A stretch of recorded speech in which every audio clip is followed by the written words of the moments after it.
we play also at the champions, you know, and I hope you know it.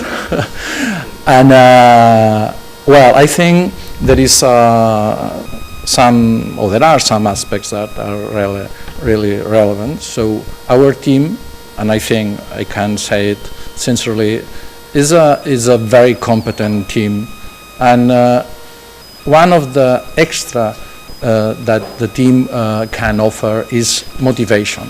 And motivation is always to improve our methodology, the results, and we need for this motivation, for this improving methodologies to get new knowledge. So for us, it's very important to be in touch with international professionals and specialists. So thank you all the project team for the results, and thank you also for not your professionality only, but even the network you have created. So I have enjoyed some special moments with you, and I feel that this is very important, and I believe that this is one of the aspects that the network facilitates the general improve and to get excellent results.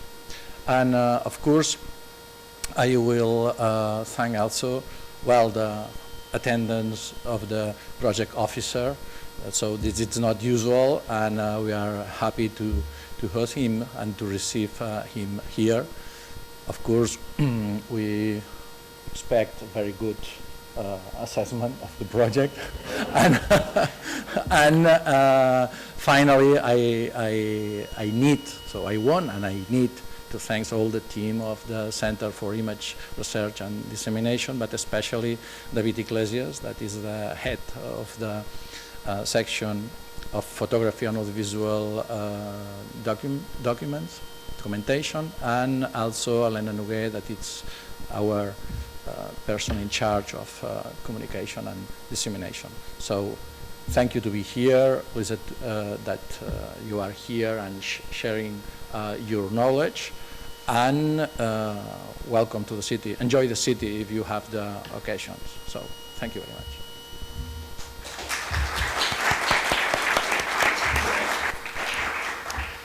Okay, welcome everybody, good morning, and welcome also to the people online. We expect more than 100 people online, so we are a big community following this event. Just a couple of things to be short and to start on time, because we need to finish on time. So first, well, we feel very honored to host this final conference, the conference of this project. So thank you for the partners to trust on us, and I hope that people that attend today, they will be interested in what we have been doing for these 2 years and the results, and we have a lot of expectations for the following years, starting from what we did in this project. The second thing I would like to highlight, as Lluís-Esteve said, the importance of being part of this community of European projects, as it's an opportunity for innovation for all of us, all of cultural institutions that maybe we would live a bit isolated.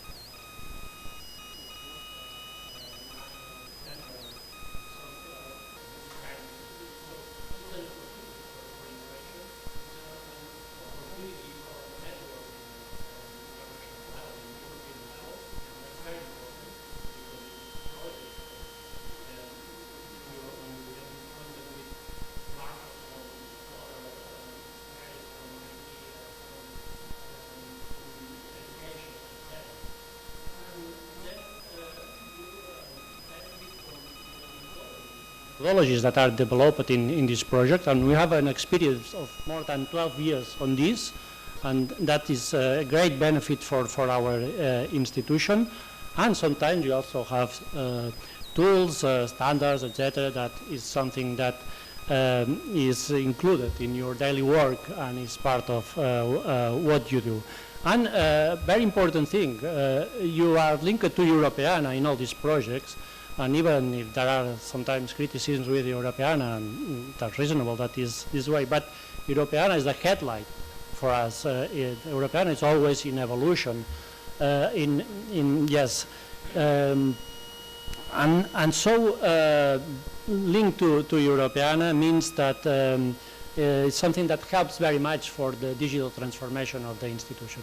So this is something also important to consider when you are part of this.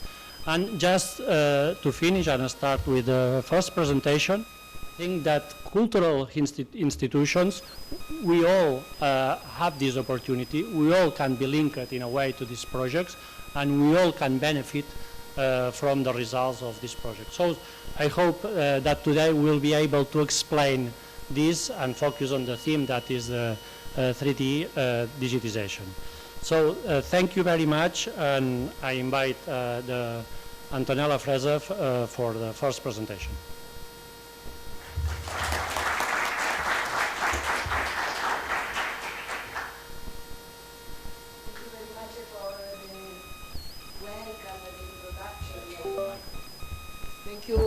Thank you very much for the welcome and the introduction. We are proud to be here today to present the results of EUreka3D.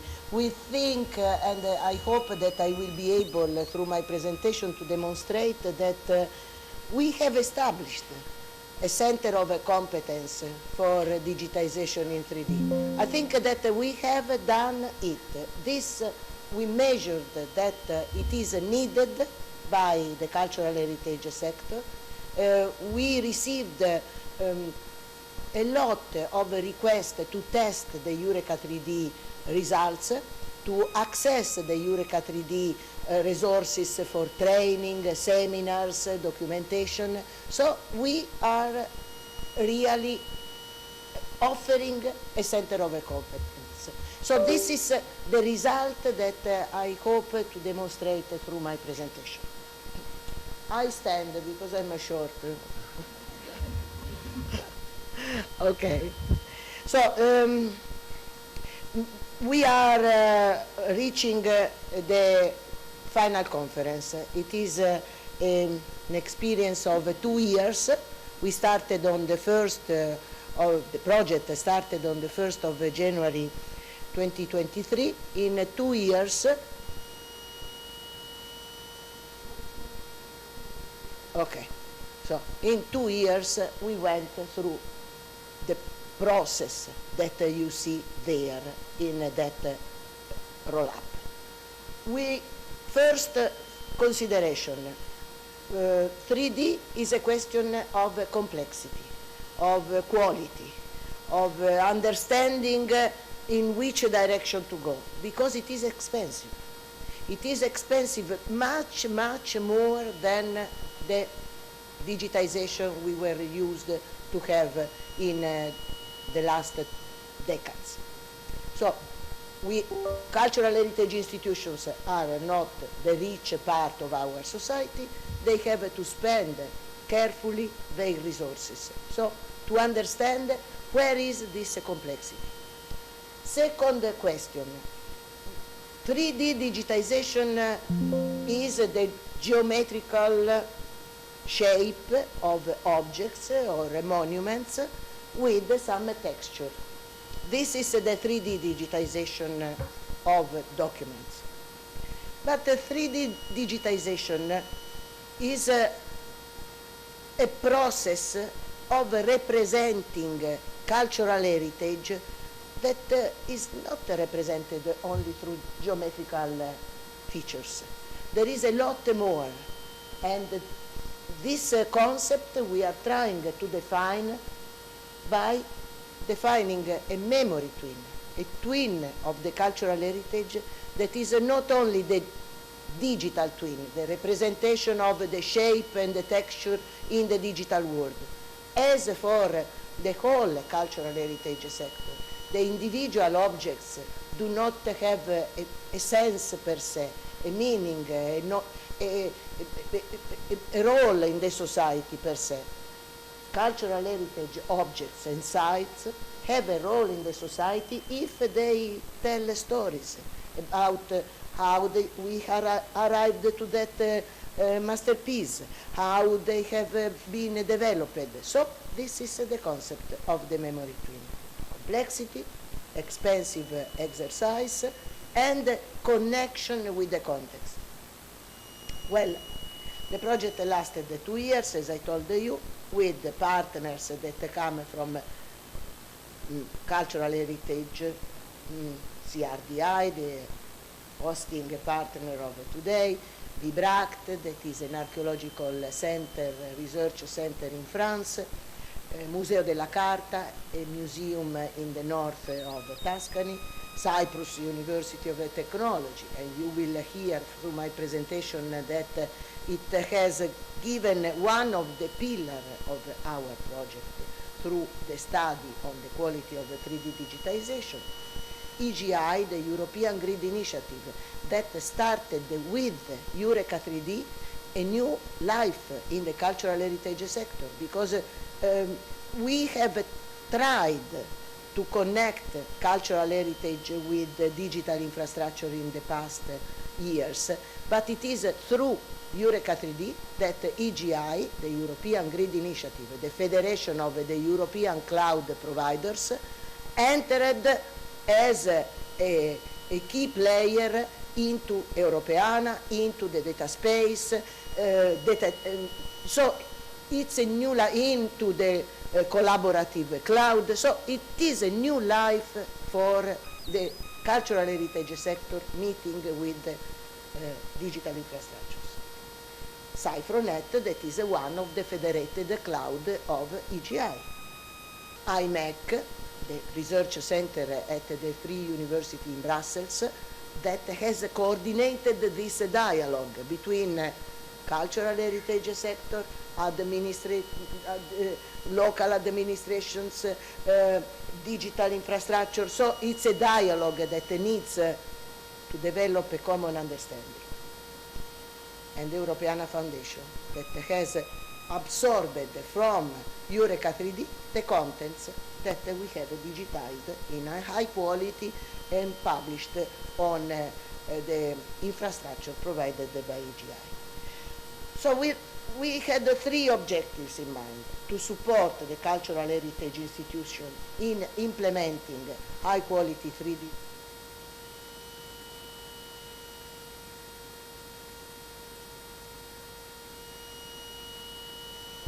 to manage 3D cultural contents and to integrate these results in the data space. These have been our direction. In summary, we developed the infrastructure based on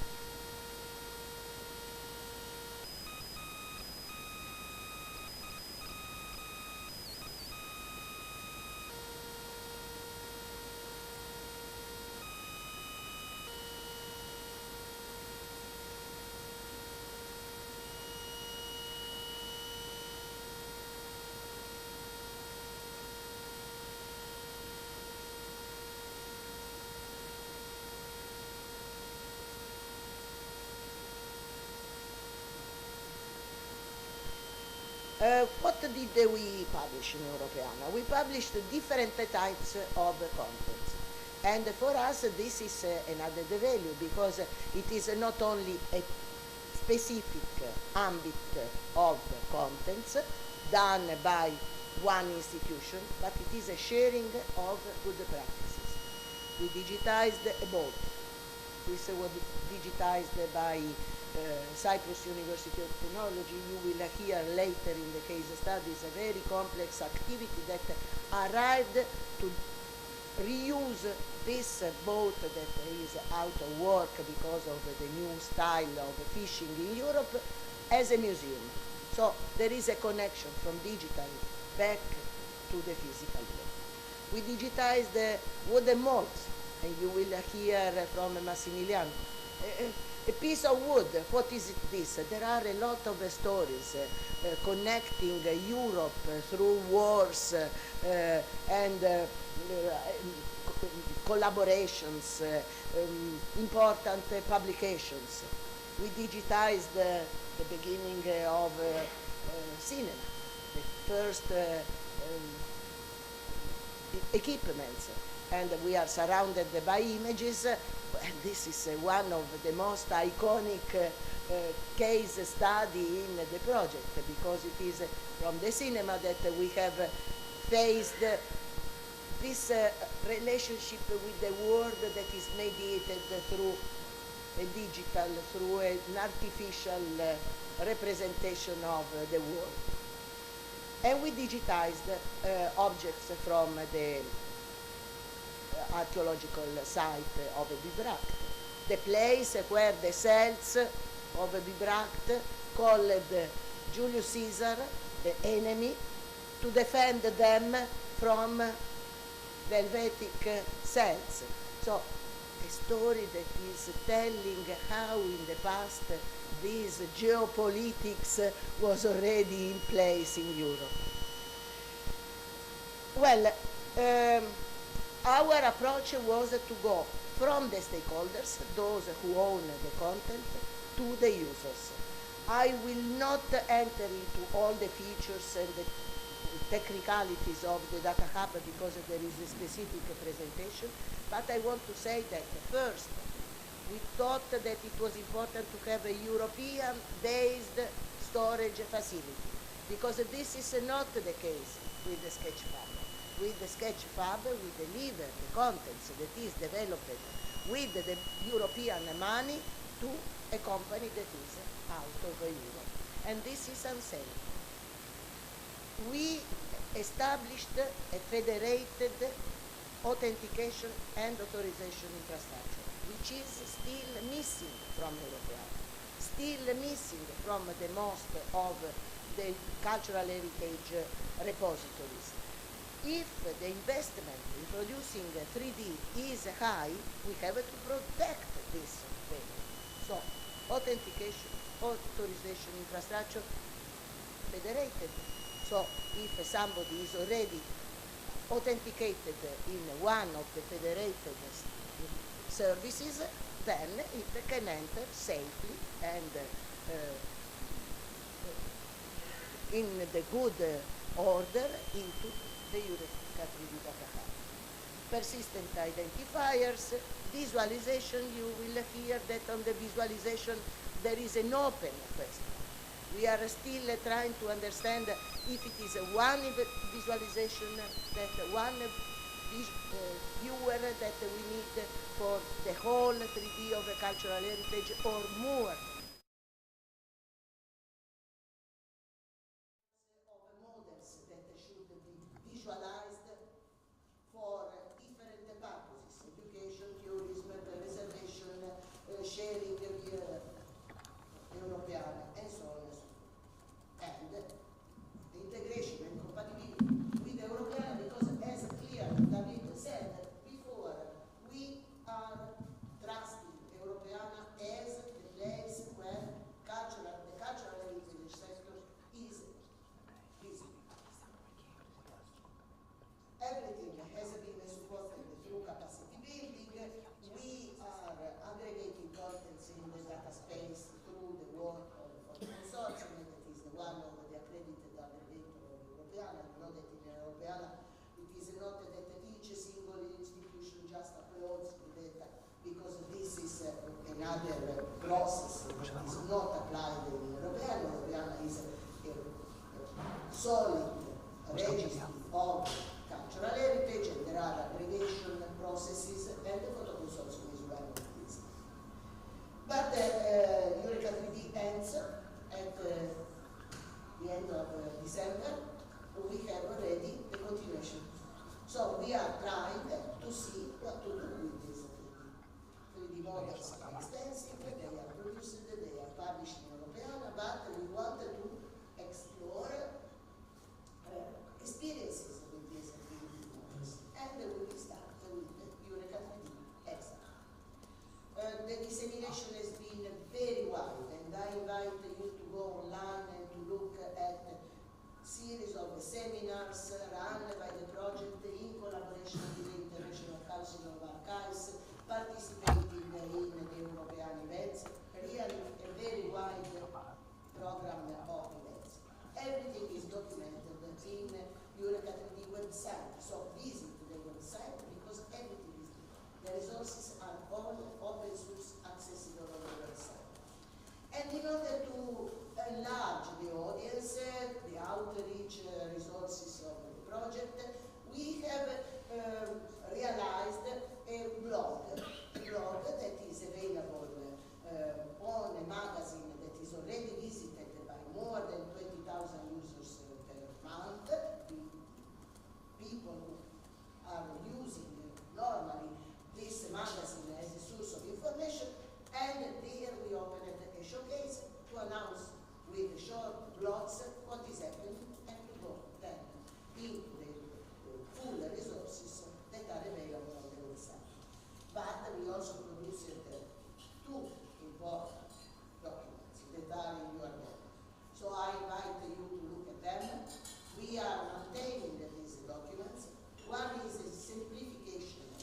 funded by the European Commission that needs to be exploited because we spent our money to produce this guideline. So let's use it. The first step that we thought that was necessary was to transform hundreds of pages of technical information of the study into a single booklet. And the final result. This is important because it tells the story of the EUreka3D also through the case studies that explain how the museum in Pescia, the Cyprus University of Technology, CRDI in Girona, EUreka3D Center in France, how they address the digitization of their heritage, because there are different ways to produce 3D digitization. Everything has been supported by the publication of a wide range of editorials in the program that continues through blogs that happen on the professional part of Europeana, galleries that are generated. There are two more that haven't been published, or even four that haven't been published while we were here. And we try also to reuse the contents for educational purposes of Europeana. That is one of the one of the projects of the family of Europeana. Capacity building, as I told you, these are the two major instruments, so please use it and distribute them. They are open source, they can be downloaded and promoted everywhere. As I told you, 3D digitization is a question of complexity, because there are data, the geometrical information and the texture, and there are already problems because the texture produced for a kind of object is different from another kind, a boat is different from a daguerreotype, and so on and so forth. So already on the data there are problems of the complexity. Metadata, we are used to have metadata, the description of the object, but then also paradata, how the digitization in 3D has been produced. Which are the equipment, which are the environmental conditions. There is a reflective environment. There is a wind that moves the drone and creates a distortion in the 3D model, and many other aspects. All of this is represented in the model that has been elaborated in the Digi study of the Cyprus University of Technology. I would like to insist on something that looks like trivial, to think at the beginning which is the scope of this digitization. Because if the scope is to produce touristic promotion, and this is one of the scope, well, the level of details is not the same as if it is a masterpiece that is digitized to protect it from disasters. So the original thinking on the scope of the digitization is very much important, together with all the rest. We digitize. What do? We have to use this digital contents. Well, these are, nowadays, extended reality experiences. The extended reality experiences embed augmented reality techniques, but they go beyond. They add narratives, interaction with the users, they enter into the process of the transformation of the sector, and they use primary source information to be connected with the 3D model. We are developing 3 scenarios in EUreka3D. The XR life of Saint Neophytos in Glistra in Cyprus. The monks and the saint will come out from the frescoes to tell stories through holograms. The XR narrative of excavation in Vibract, where the users will enter into the archaeologist to learn how the excavation is conducted in the tract, and the XR reconstruction of the Middle Ages walls of the city of Girona, where you can walk physically on the portion of the walls that are still around, and virtually on the whole walls that do not exist anymore because in the meantime the urban development has transformed the city. 3 concluding remarks. Digitization is a scientific process, so we have to start from the requirements, and it is a multidisciplinary scientific process where several disciplines have to collaborate for a common goal. The reuse is a big potential for digitization, but it needs new approaches and new understanding. It is necessary to have a solid and accessible infrastructure, because otherwise the reuse is not possible. It is necessary to develop trustable methodologies, to adopt standards. Okay, we have understood that 3D digitization is a scientific process. We have established the infrastructure, but there is a third need, that is the transformation of the mindset of the cultural heritage sector. And this means to learn the use of IT, not to enter and to become all IT experts. This is not required to the cultural heritage sector, but to establish a network of partners, trustable partners, to cope with an understanding of what the IT technologies can do for the cultural heritage institution. The awareness of the new opportunities that are offered through the technical evolution, because if these opportunities are understood by the cultural heritage institution, that it is possible to motivate investments from the public sector and from the private sector. And in order to motivate investors, the cultural heritage institution cannot act as it happens often. I am protecting the heritage for the future. It's not enough. Cultural heritage institutions should change their mindset. And this happens through awareness events, seminars, and contests. And coming back in the value chain to understand which are the needs of the users. If the users are schools, they have needs, a certain kind of needs. If they are tourism DMO, they have other needs. If they are professionals for preservation of physical objects and monuments, they have other needs. So this is what I wanted to share, and I hope that you will enjoy the rest of the presentation, where my general overview will go more deeply into the matter. Thank you very much.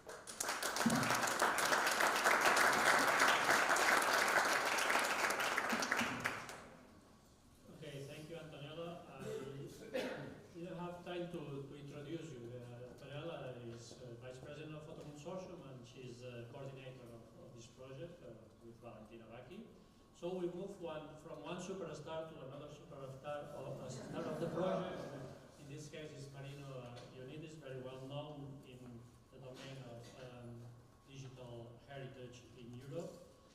Marinos is from a professor in Cyprus University of Technology, and he will talk about the methodology for 3D digitization, as he's a main expert on this domain. Thank you.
presentation. Our name, there is a name below, and I would like to emphasize on that because that's where everything starts. And it's important to know and really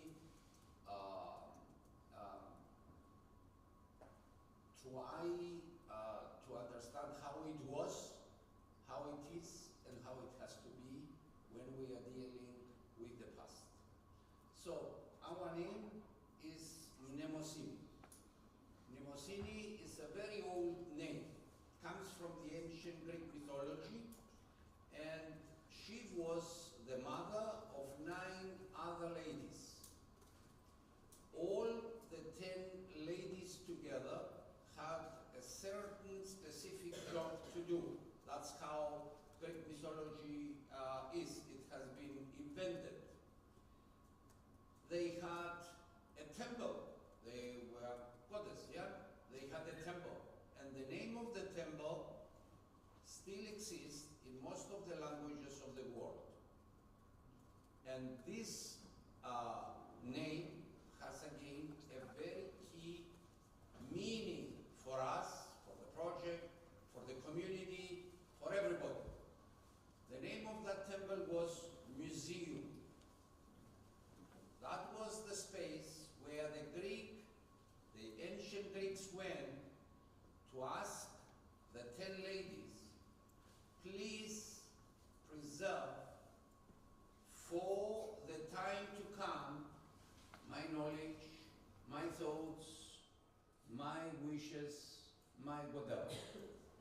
So it was the temple of a space it was a space of knowledge, a space of preservation.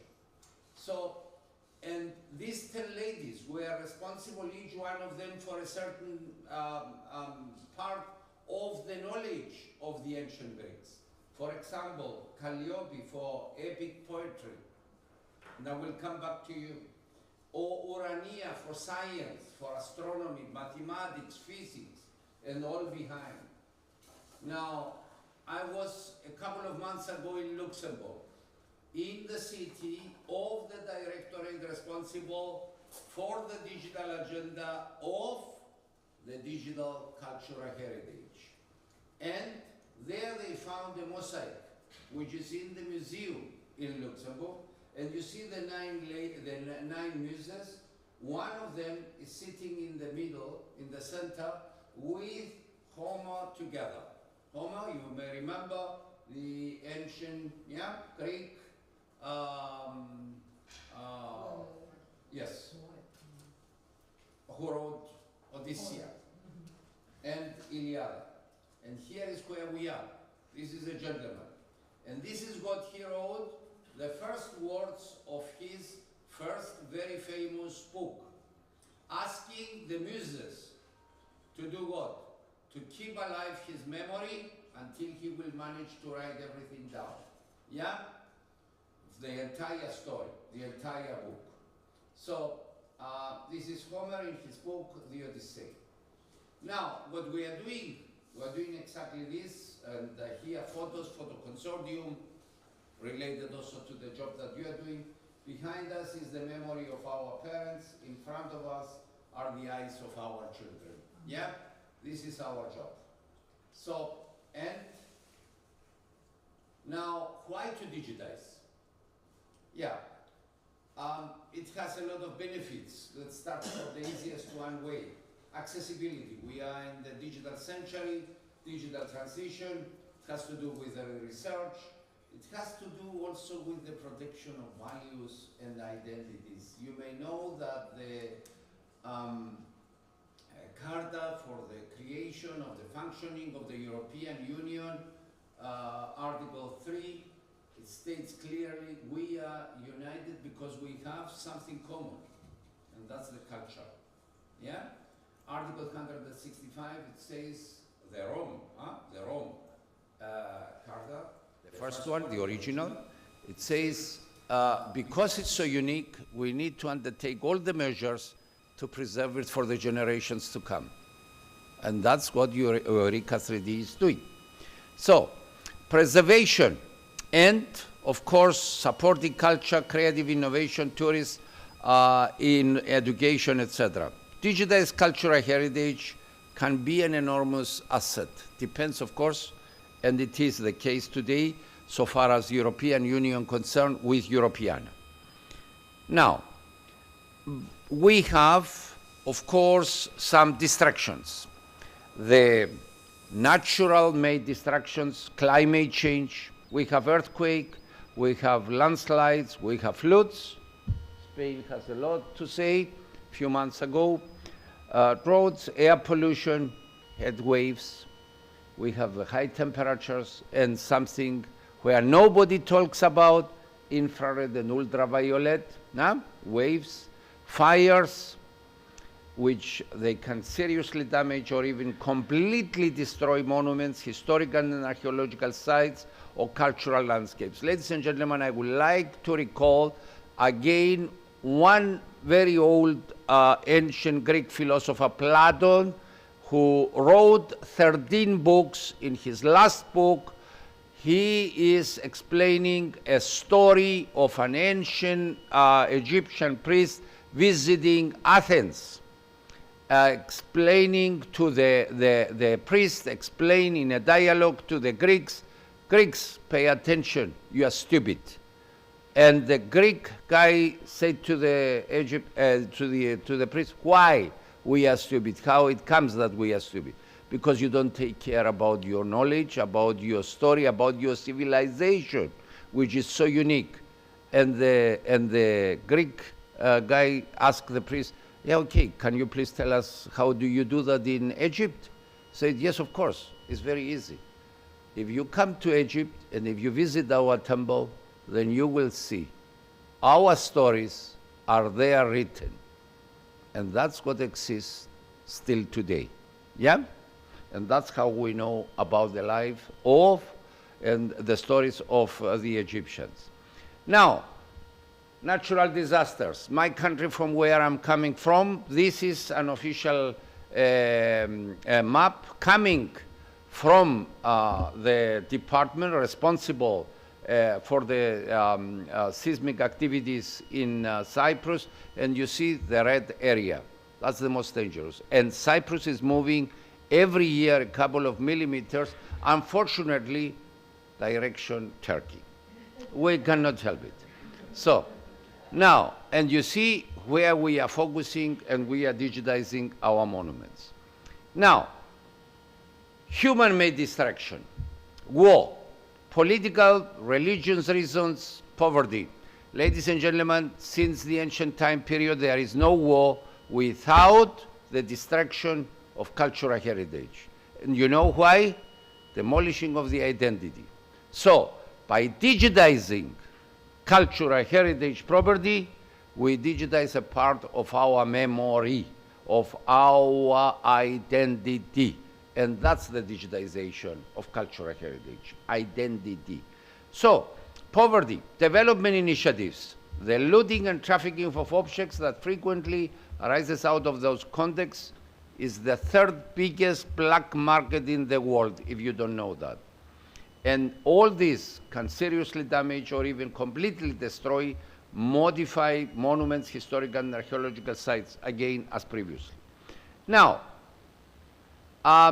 if we want to digitize, protect our identity, our memory, our knowledge of the past, how then are we going to start to do that? Which objects, materials, how, when, who, under which conditions, which requirements, and where to digitize them? Is it a terrestrial? Is it in a cave? Underwater? How deep in the underwater? At the ground of the sea, yeah? So now, a very general one here, overview. Whatever we digitize, there are always the requirements of the stakeholder. And there are two different types, the movable or the immovable. And an object can consist of several other objects. Now the battery is out, and then we go for a coffee. No? fake news. So, okay.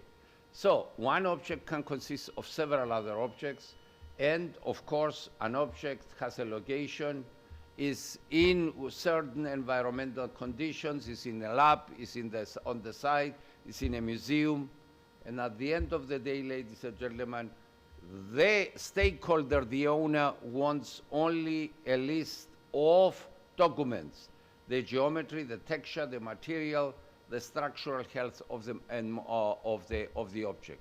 Nothing else. That's exactly that.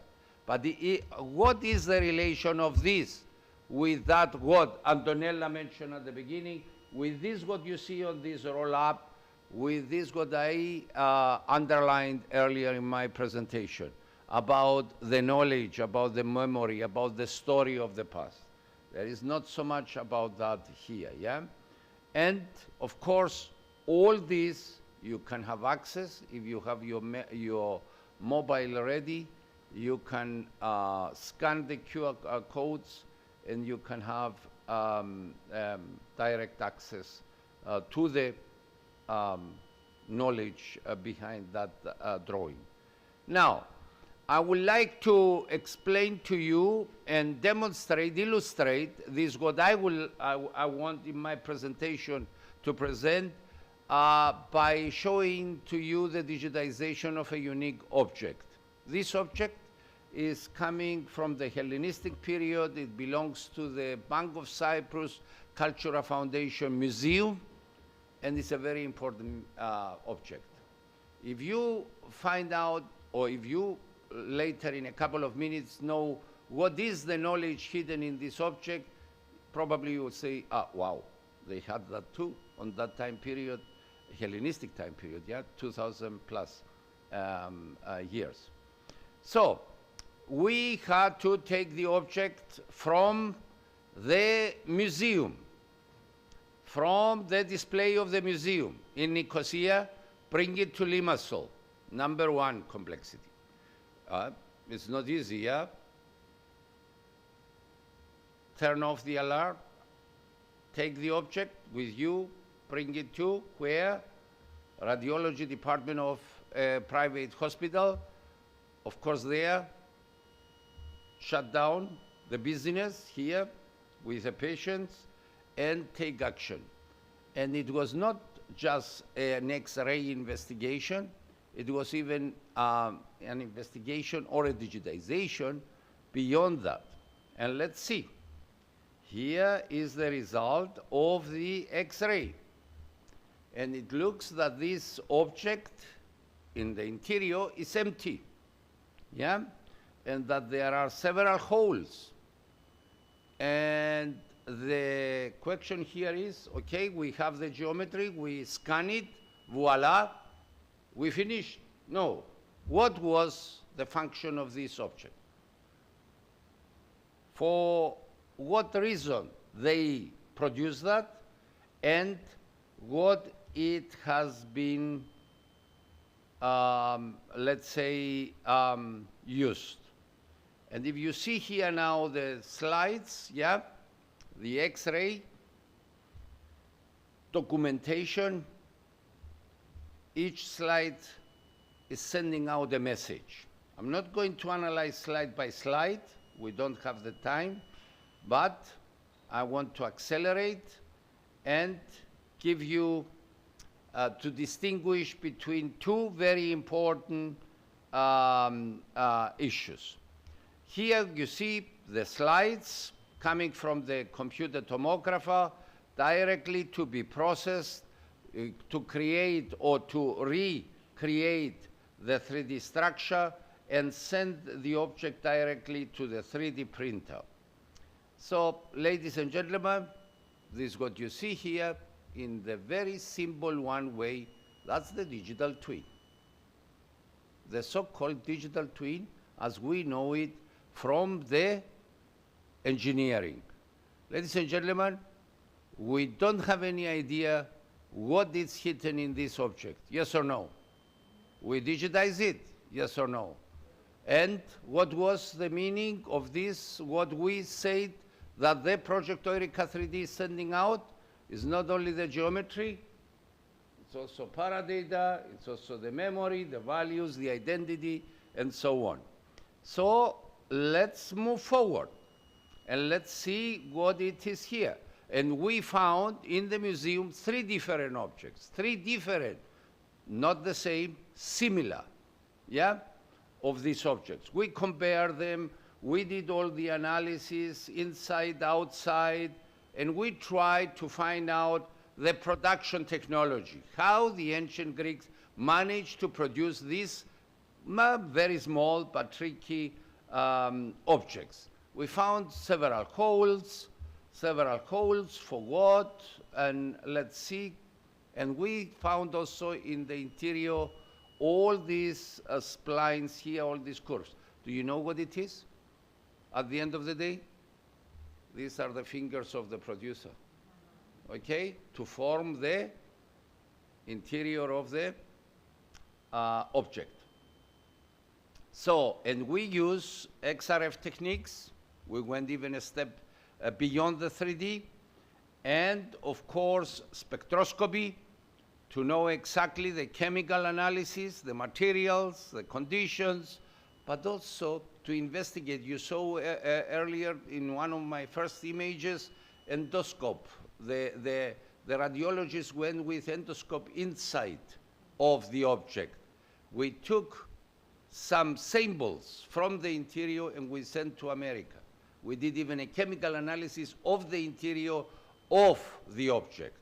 Even if the object has been washed several times and cleaned after the excavation, yeah, we found some very important information. And all this has been documented. Now we are extending the protocols for the documentations, ladies and gentlemen.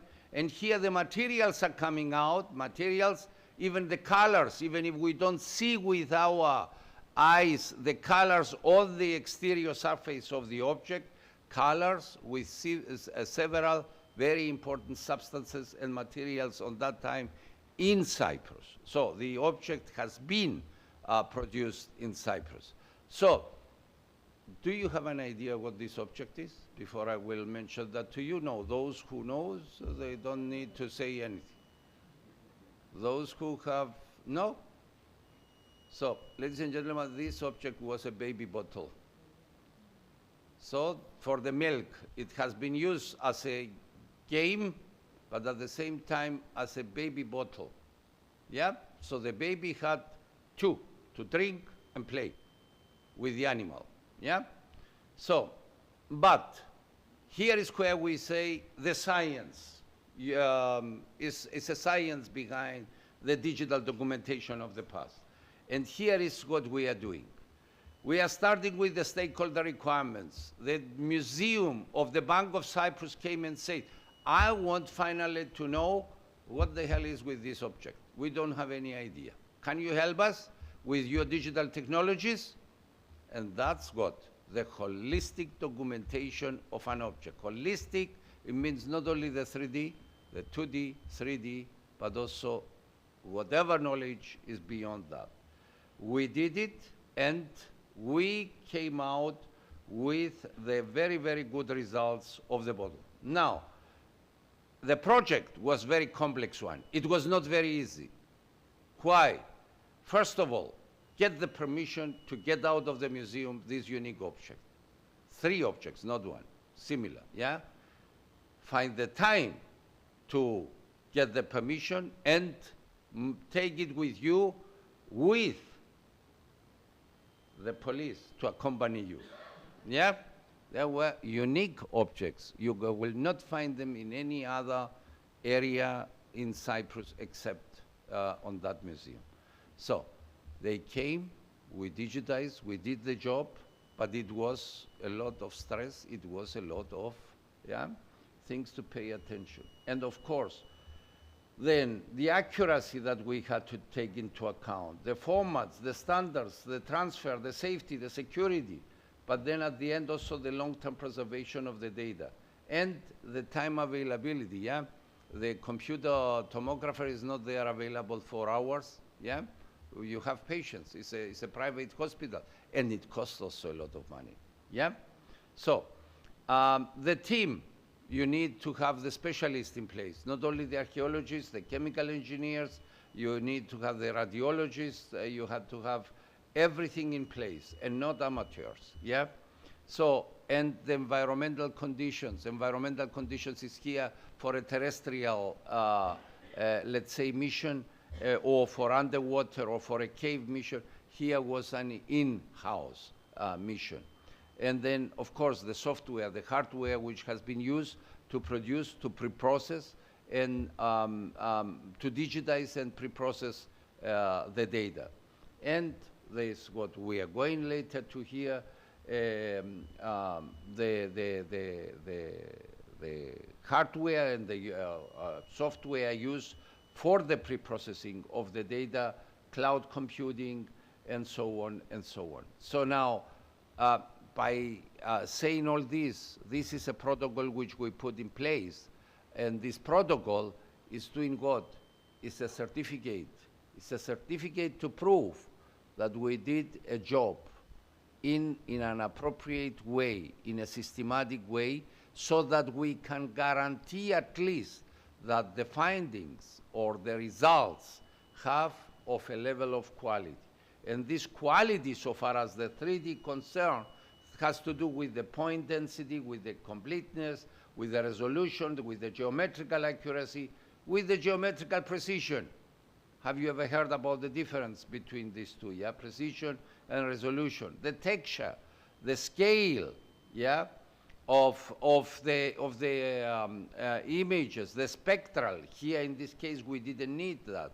But then the materials, which were extremely important for our case, and of course the structural health monitoring, how easy this object can break, yeah? And of course, if you compare now the two radars here together, you get the complexity in relation to the quality, you know where you are, yeah? And as Antonella mentioned earlier, you have the users. These are the user needs. We are digitizing the objects because the users would like to have some data to use and reuse. The chemical engineer, the archaeologist, the historian, the material engineer, of course, the educator, the students, the researchers, and so on and so on. And ladies and gentlemen, there is one standard in cultural heritage. In cultural heritage documentation, we have two standards. The one is the CITOC CRM, is an ontology developed at Forth on Crete, in Greece. It's an ISO standard. And the second one is the object ID, which is used by Interpol, Europol, customs unions, and so on. So all these are very good standards, but very complex and not easy to understand. We developed, for our knowledge, for this what we wanted to present here with our foundings, a new one, very easy model which everybody can use, everybody. So by saying this, we start. This is a zoomorphic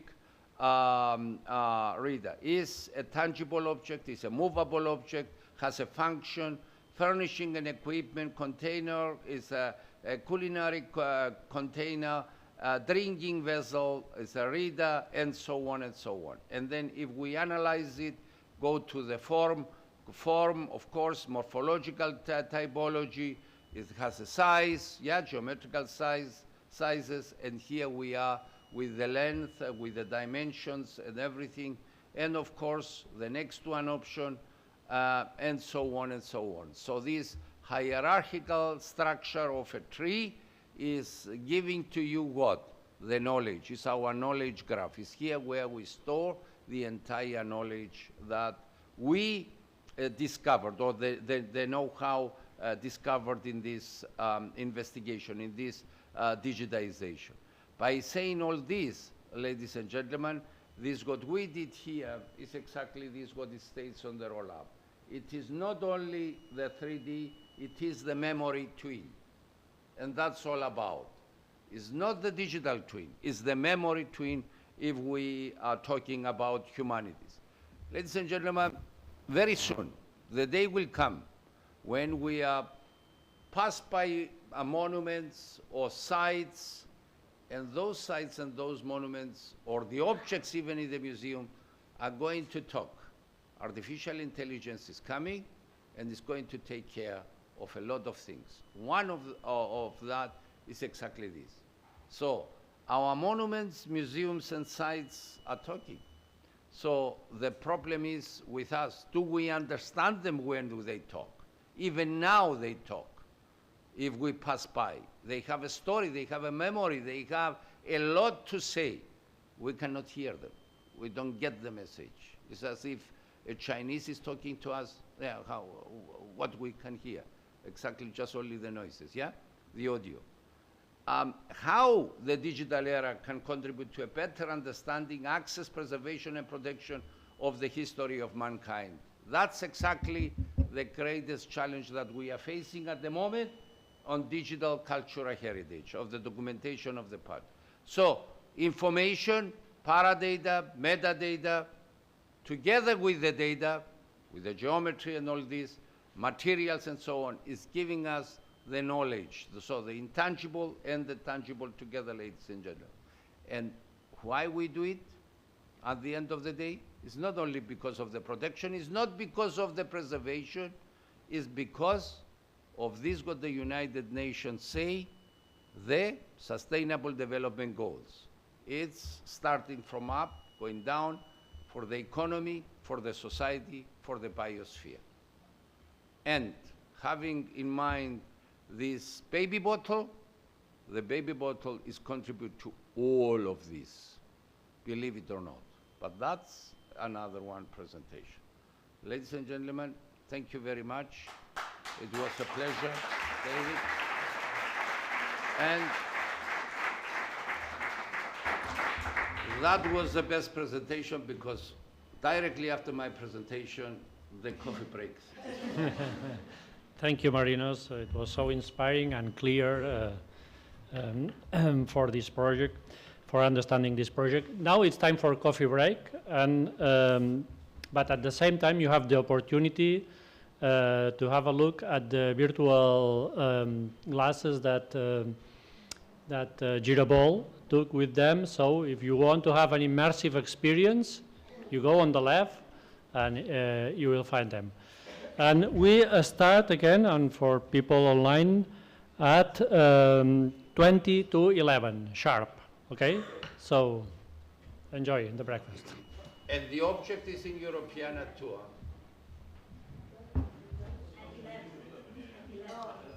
Sorry, at 11, at 11, sharp.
the technical things that we developed in the project, but because I've taken the liberty to think that you don't need someone that speaks binary here and tell you about XML, RDF, OAI, PMH, and all these sort of things. So I thought to do something a bit more lighter. So my intervention will be two parts. One, I will set you in the context of the project, and then I will give you a small demo of the platform, let's say, the system that we developed. So basically, we are working on this transformation, this digital transformation. We are supporting the digital transformation of the cultural heritage sector, right? So, and it's very interesting because we are in this digital revolution, and for the first time in the history of human history, we are experiencing and facing some shifts.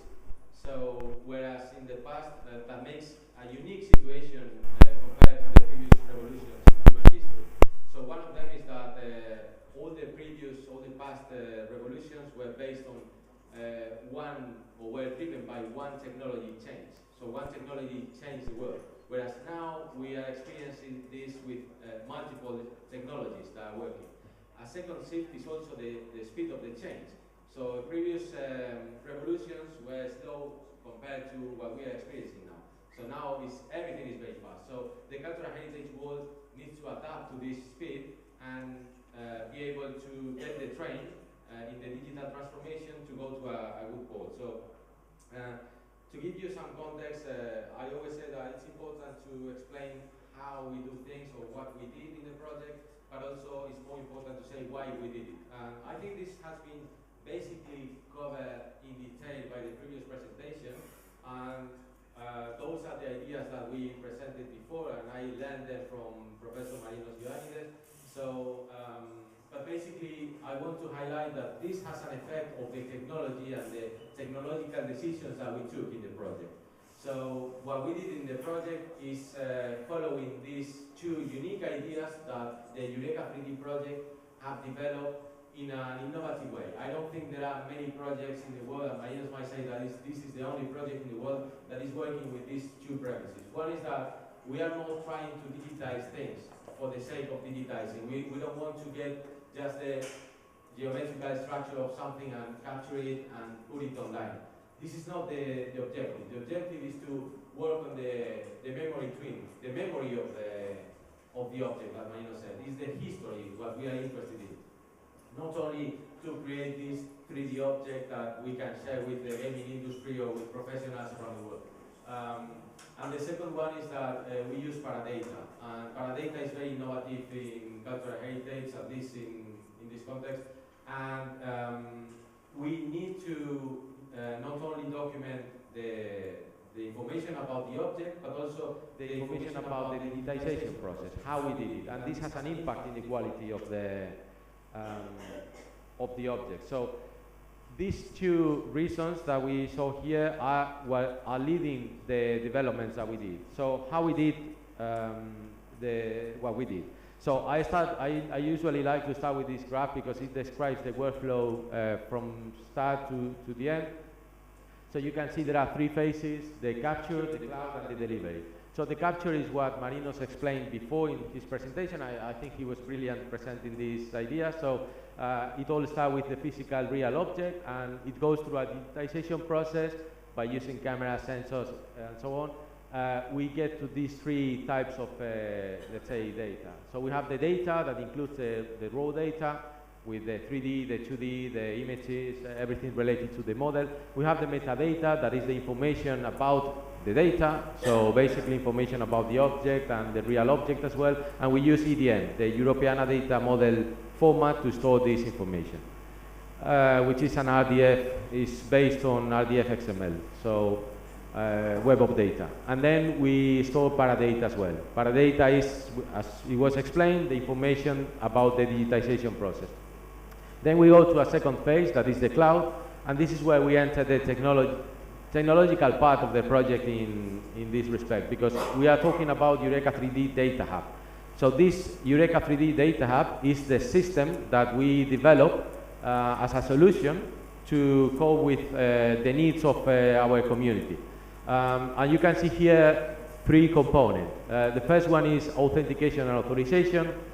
the second one is data management, and the third one is compute power. And I'm going to show you how they work in practice in the demo. But basically, we implement in authentication and authorization, we implement the security rules for the users to access our system. So we use a tool called EGI check-in. Authentication is the process of identifying the user. So normally we use biometrics or a password. This is the most common thing, is to say who I am to the system. And authorization is the rules that tells what you can do in the system. So those two have to be implemented, because we don't want, when we upload our cultural heritage objects, we don't want people to mess with them. We don't want them to change our data. We don't want them to access information that we don't want them to access. So for example, we can share some data with some other communities or some other cultural heritage institutions, but we might want to have it private as well, or public. So these are the rules that govern the whole system for the access of the data. Then we have the data management, and in here we use a tool called Data Hub. And we use the storage, and we manage the system with this Data Hub. And I will show you in the demo how it works, because it's quite simple to use.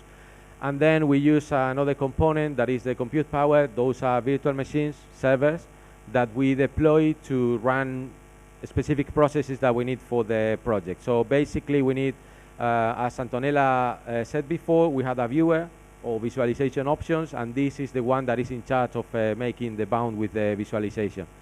And finally we go, well, I should mention also that we upload this to a European cloud, and this is one of the advantages. So we use national, EGI is a federation of normally national infrastructure and other research infrastructure, and we use European infrastructure from national providers normally to store this data. So it's very trustable, let's say. It's not like you have to send your data to the States or to any other place. So we respect GDPR, and all the European law are compliant. So finally we go to the delivery phase, and in here you can see the logo of B2Handle. B2Handle is an initiative from the European initiative that provides persistent IDs. So these persistent IDs makes our assets fair, and also they provide a long life for the data that we publish. And you can see here that we depicted two options: the user interface, that is Europeana. So we integrated with Europeana in a way that when you upload and publish data in EUreka3D Data Hub, you have it published in Europeana. So this is a very nice way for you to promote your assets, let's say, and to have them published in Europeana. And also we contemplated the option of download specific data. So because Europeana, at the end of the day, you have the visualization and you have the metadata. But sometimes you need the files to work in your local computer to do something with the models. So to do this, you can download the data and you can play with it in your own space. And of course, everything we are doing is contemplated EOSC. EOSC is the European Open Science Cloud, and it's, let's say, a playground for research infrastructures and research institutes and research projects to use the cloud and benefit from these technologies. So basically what we offer with EUreka3D Data Hub, I think it was summarized very well in Antonella's presentation, but I want to give also some insight, because this is what I'm going to show you in the presentation. So we have a solution that allows you to manage, store, share, publish, and preserve your cultural heritage objects. It implements, as a functionality, user authentication and authorization, so you don't need to care about these things. These things have been resolved for you. So if you want to share this data with specific institutions, you can do it. If you want to share it in the EUreka3D community, if you want to share them openly and share a link with an external provider for them to download your data, you can do it. And you know that this is done in a secure environment. So you don't need to care about how this works. You just need to use it. It's simple as that. We use metadata in EDM. So it's something that allows or implements the interoperability with Europeana and some other institutions. We obtain the PIDs from B2Handle, and I think this is not such a common thing to have PIDs in cultural heritage. So we are promoting these persistent IDs in a way that you provide an ID to an object and stays for a longer time, because our intention is to preserve this data. And then we have one of the star features of the Data Hub is that we allow the publishing in Europeana, which means that you can visualize your object and you can publish your results in Europeana, go to Europeana and find it. So you also have this user interface for you that is specific for cultural heritage. So I would like to show you how it works in a brief demo. I will show you all these components, how they work in practice. Okay, so I'm going to show you from the beginning. I'm going to log out because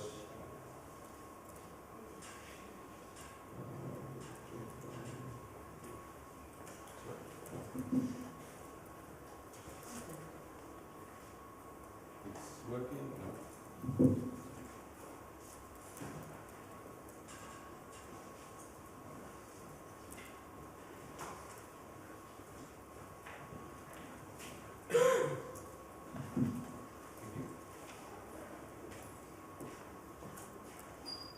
Okay, so when you get to the system,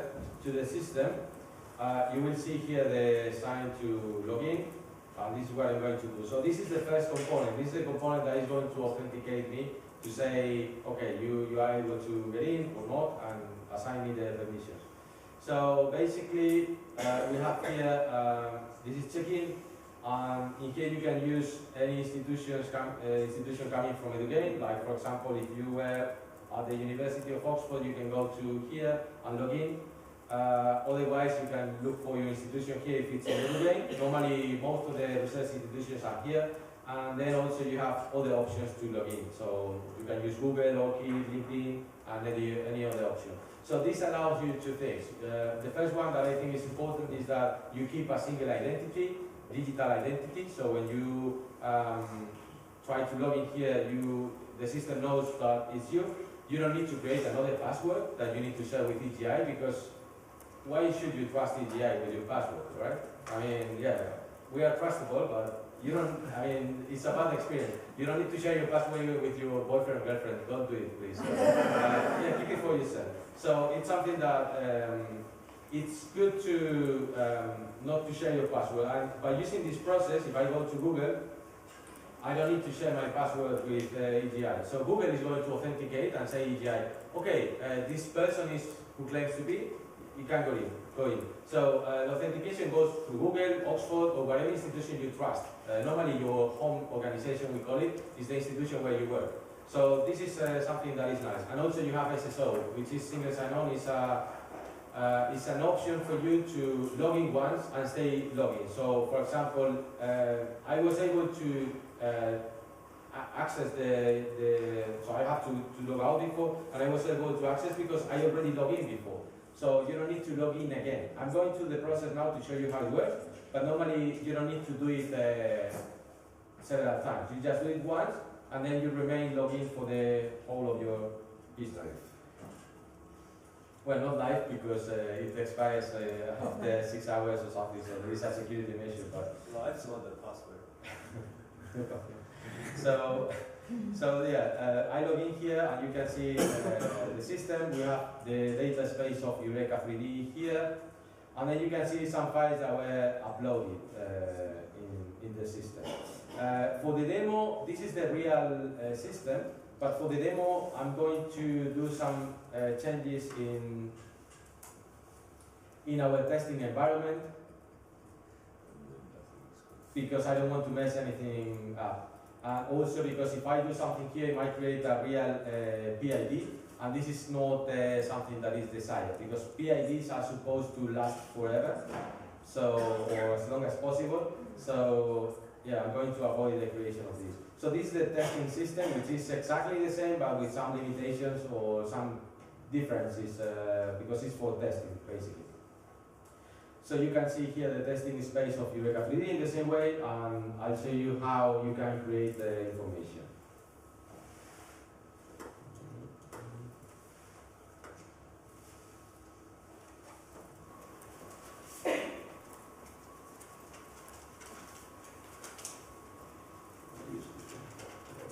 So in here, normally what you can do is to start a project.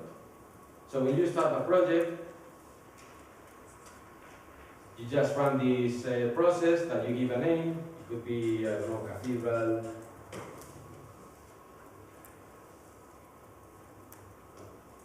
The Cathedral of Girona, and then you can manage the groups to say who in the EUreka3D community can access your information.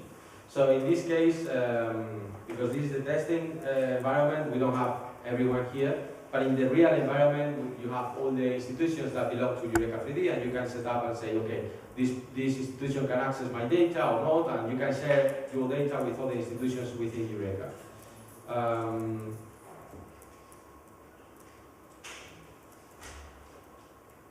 Basically, this will run the process, and well, you don't need to get into details, but what this is doing is creating the whole structure for you. So we have a process that is creating a template for you. I mean, it's not necessary that you run this, you can do it manually, but this is a very convenient way to get your project started. In a way that we are contemplating the VG study to divide the quality of the object in different folders, let's say, and you can work on them. So this is the structure that was created for you, and we have the reconnaissance, the preliminary, and the detailed. So those are the different quality levels according to the VG study where you can upload your data. So in here, in this folder, you can upload models. This is just a convention. So you don't need to follow this, but this is convenient because everyone else knows what to expect from this folder. So in here you can find the information about the rough object. So things like that can serve for or can be valid for the gaming industry, for example.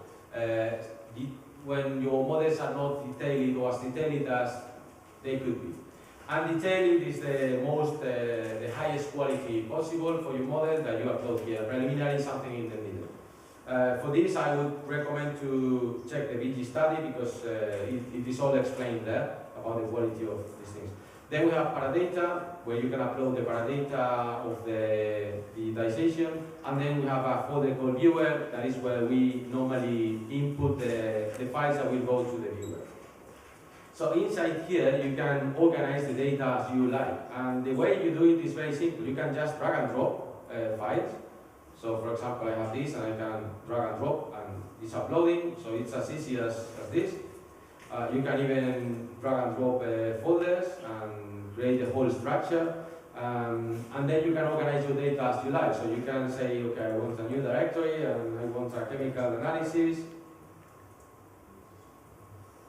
And you create this, and then inside here you can upload files as you wish. So you can put files inside and organize your data as you prefer.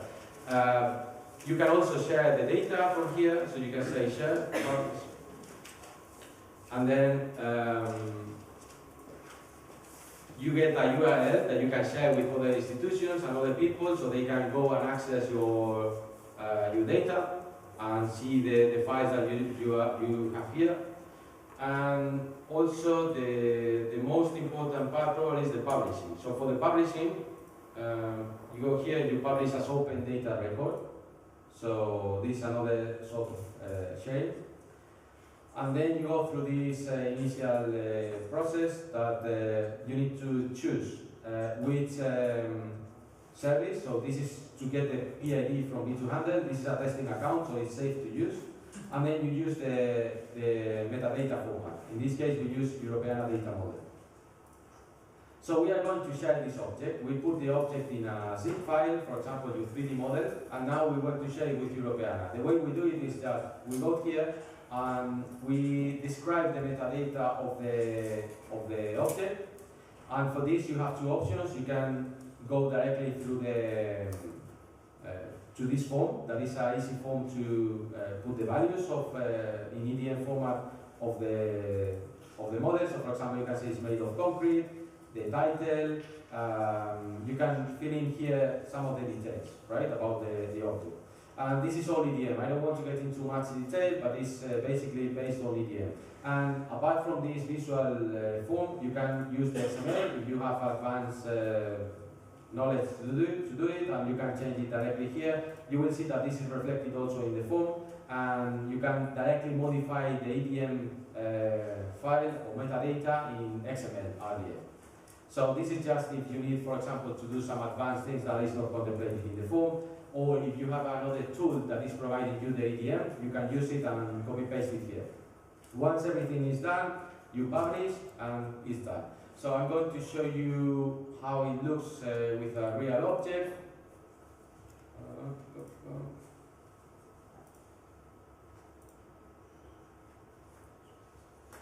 So I will look for the post about, for example. So once you publish, you will see that the file gets this share icon. And this is basically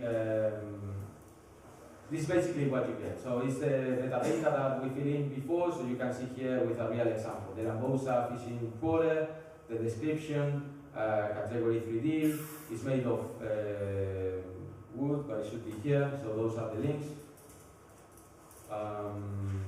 The dimensions, the creator, everything. So first we have a section for the cultural heritage object, then the real object, then we have for the digital object, and then for the aggregation. And you can see all the information is here, and how this looks in Europeana can be seen here. So you go to Europeana, you look for the Lambosa fishing boat, and you have this here. The metadata is what we described in the platform that is sent to Europeana, and then you have the viewer here where you can see the object actually. So yeah, I think I'm late. So, but this is basically it. So here you can visualize the object, check the object, and work with the metadata. And if you need further information, you can go to the platform, share a link, and they can go to the object or to some parts of the object that you want them to download, and they can do it here. So they can go to some of the parts and say, okay, I want this model to download this, so you can share this folder with the textures, and they can be reused. So this is basically it. Sorry because I don't have too much time to talk about all the details, but if you have any questions, please contact me now or during lunchtime, and then we can discuss it. So that's it from my side. Thank you very much.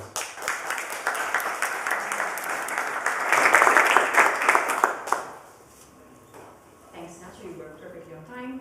So there's time for questions after Frederick's presentation. So I would like to invite Frederick to the stage, and then in the meantime we change afterwards.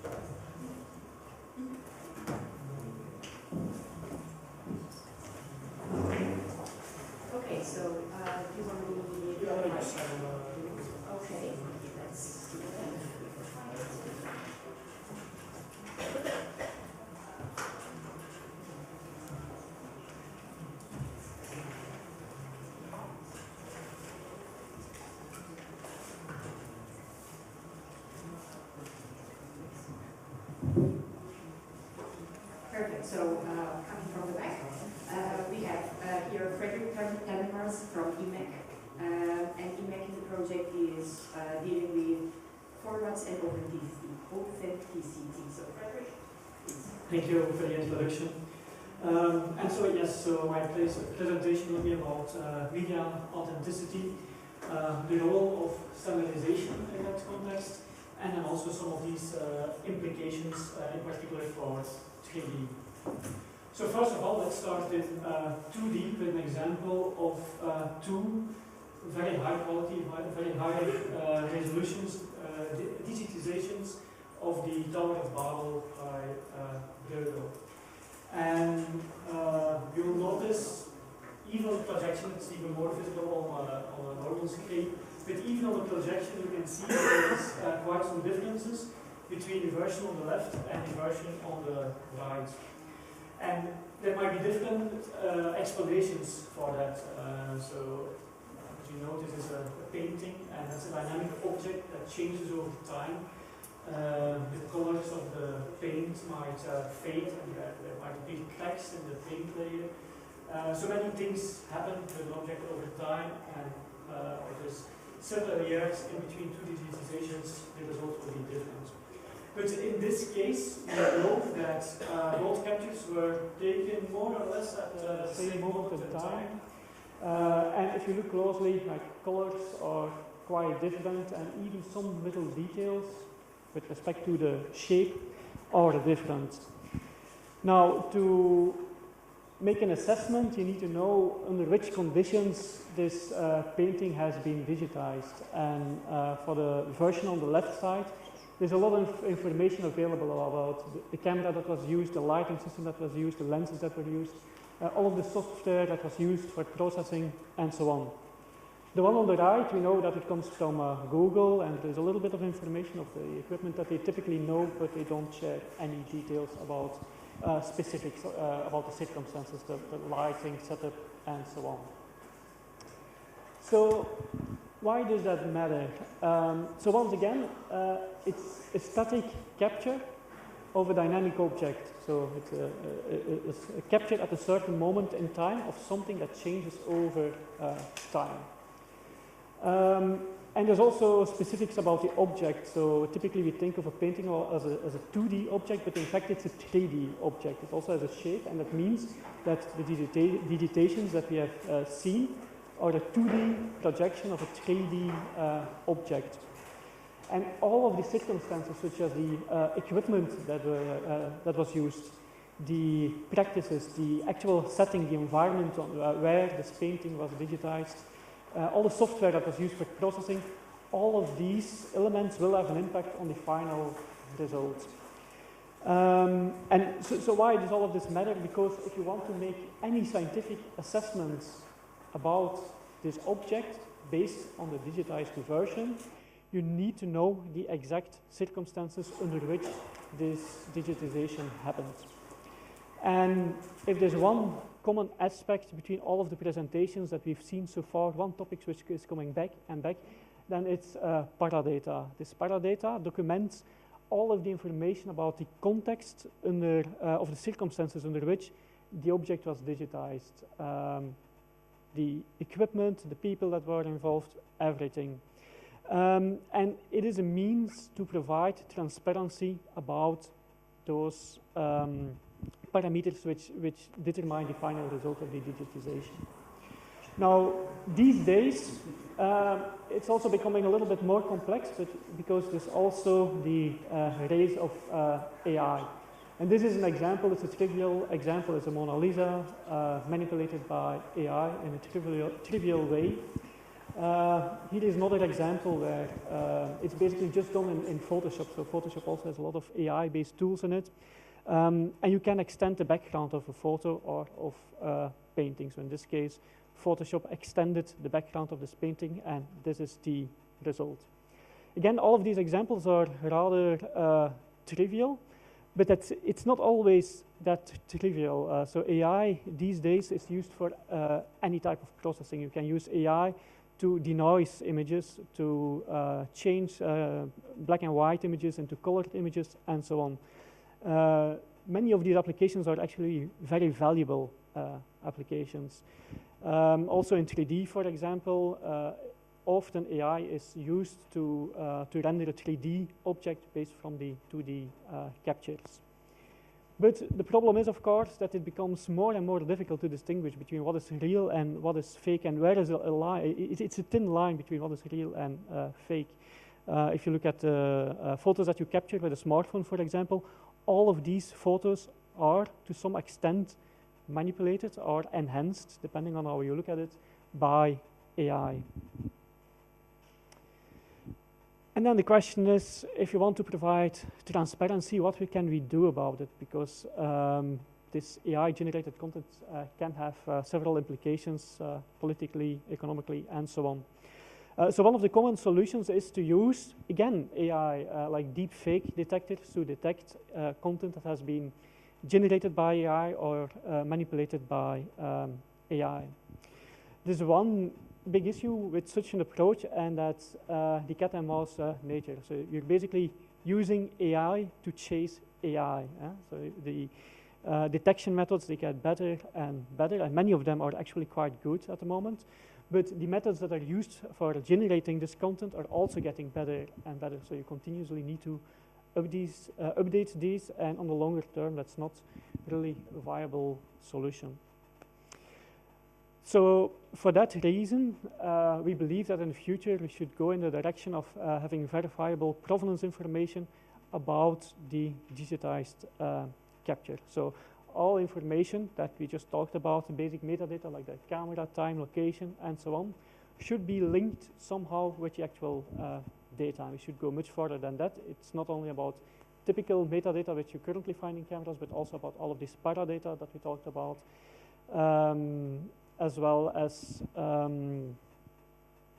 the provenance that of what happens with the media asset after it has been created. So typically you create something, but then after some time you create different variations for different purposes and so on. So all of that documentation needs to be captured. Whenever you take a picture with the camera, some metadata will be captured. Some information about the capture, such as the location, the camera that was used, the lens settings, and so on. Several standards are used for that. Some of them are EXIF, IPTC, and XMP. But the problem with the traditional metadata is that it's not always preserved. If you upload an image from one platform to another one, it might be that it's just simply stripped off and you don't have access to it anymore. And what's even worse is it's not only that it can disappear, it's also quite trivial to manipulate it. It's just textual data, and anyone can basically change a date from, in this case, June 8th to December 13th.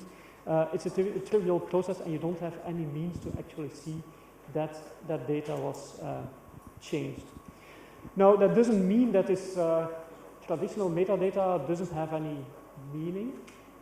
It's still irrelevant information, and depending on the context, you can actually rely on the metadata which is available. If it's data that you have produced yourself and you know the source, then there is nothing wrong with that information. But there are certain circumstances where you need more verifiable information. And then the question is, how can we improve compared to the current situation? And there's basically two crucial elements. First of all is you have to secure that information, that metadata, also the paradata, and somehow securely link it with the data that it's associated with. And then secondly, in addition to securing that information, we don't want to document only the information at the moment that the asset was captured, but also everything that happened with it since it was captured. That might be just in Photoshop removing, applying a cropping feature, or changing the light or colors. All of this information need to be captured to be able to know what happened to the media asset and whether it can be used in a certain context or not. So this can be done with cryptographic hashes. So basically there is an actor, a certain actor that signs an image. It's basically putting a stamp on it, and that securely links or cryptographically links the metadata and the actual image. And in that way, so if some changes are made to this metadata, then at least you will be able to detect it. It's still not a solution for everything, because that information which is now signed and linked to the image, it can still be removed. But so what we think we should do is to go through in the direction of the future where this signed information, this trustworthy information is always available, and that information where images where the information is not available is considered as not trustworthy. So first of all, in short, so the ways of tackling disinformation or fake media, so you have a reactive approach where you use detection methods. You have a proactive approach where you're going to securely signal the provenance information. And then finally, I also briefly want to mention the collaborative approach. If you share something to a bigger audience, then there's also the power of the audience. There will always be somebody who can identify, for example, that a picture is used in a context which doesn't match the textual information which is associated to it. Now, whatever approach you follow, there is a need for interoperability. If you keep this provenance information, then you want to get to a situation that every application is able to read it, and on social media, for example, that the users also have access to that information.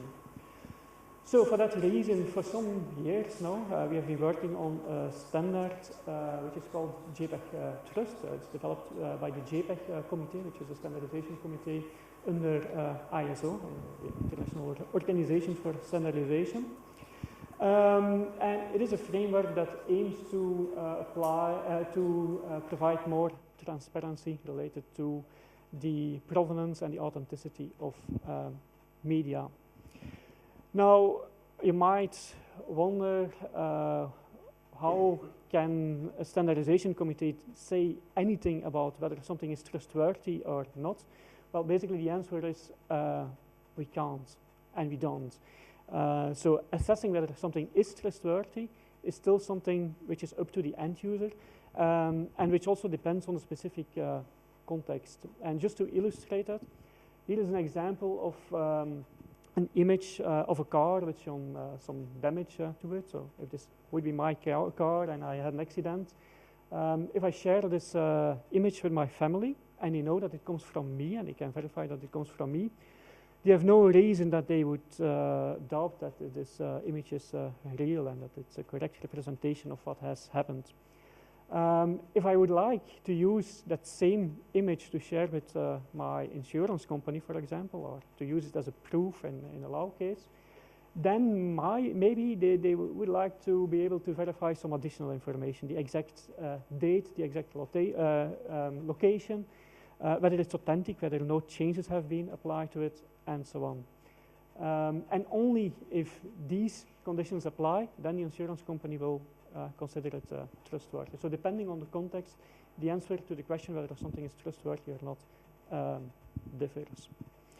So in short, these are currently the topics that are focused on within the first part of JPEG Trust. This will be a multi-part standard in the future. So currently it's focusing on provenance annotation, the extraction of trust indicators, like in the example before, and then also when you provide this additional information, you have to somehow protect the privacy and security of the users that are involved. With respect to the annotation of provenance information, we work together with C2PA. Maybe you've heard from that. That's a coalition for content provenance and authenticity.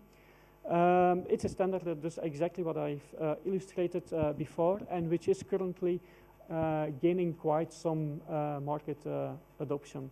So if you open an image with these credentials on a web browser, for example, you'll see this little credential icon on the top right where you can see exactly all of this provenance information, everything what has happened with this image since it was created. There's also cameras coming to the market from Sony and from Nikon and some other brands that have this built in. So whenever you take an image with such a camera, it has a stamp on it and you can verify that it was taken with this particular camera. So this is what we use to embed provenance to JPEG images and also to other types of media. And in addition to the traditional metadata and in addition to the actual content, we can extract those trust indicators. So from the content, we can apply detection methods. From the metadata, we can get some information that might be valuable in a certain context. And then from the provenance information, you have again more information that can also be linked back to a certain actor who approved that information.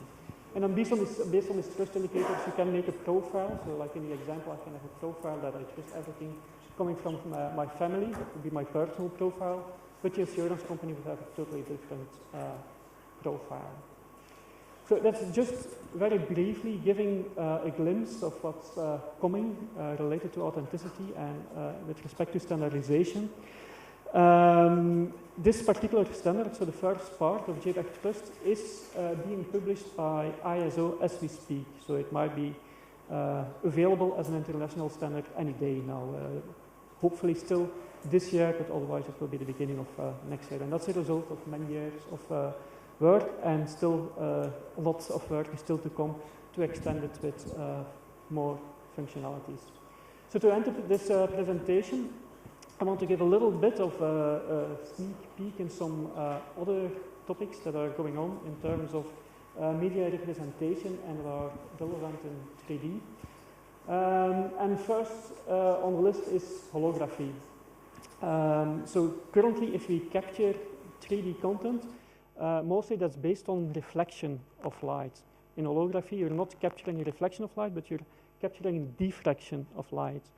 And that opens a whole lot of new opportunities. Holography is not science fiction anymore. It is used nowadays, mostly in medical imaging, but we have seen many examples before of technologies that are first developed in medical imaging and then find their way to cultural heritage. So there again, there is a standard specifically for holography being worked on, and that will be available in the coming years. Secondly, once again, AI.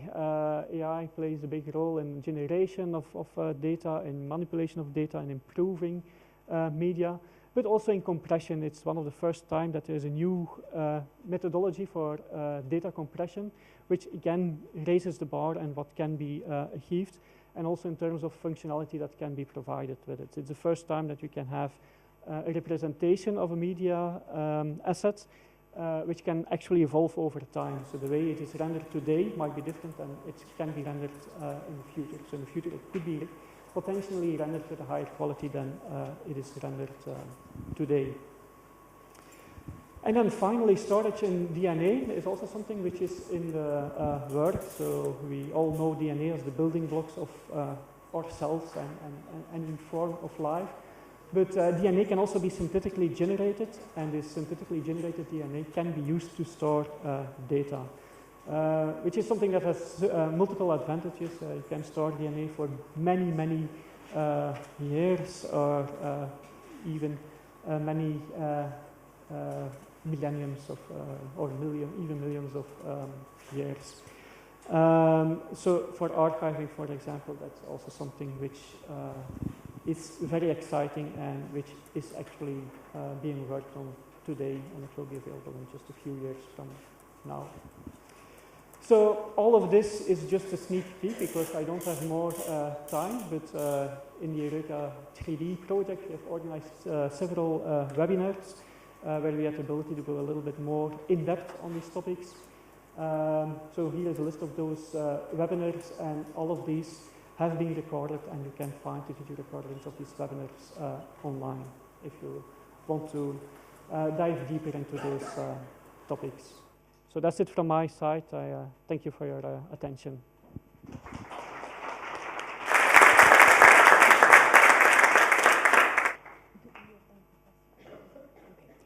Thanks, Frederick, for the presentation, and I was confirmed that we have time for questions, if there's any. Yeah, we have 5 minutes.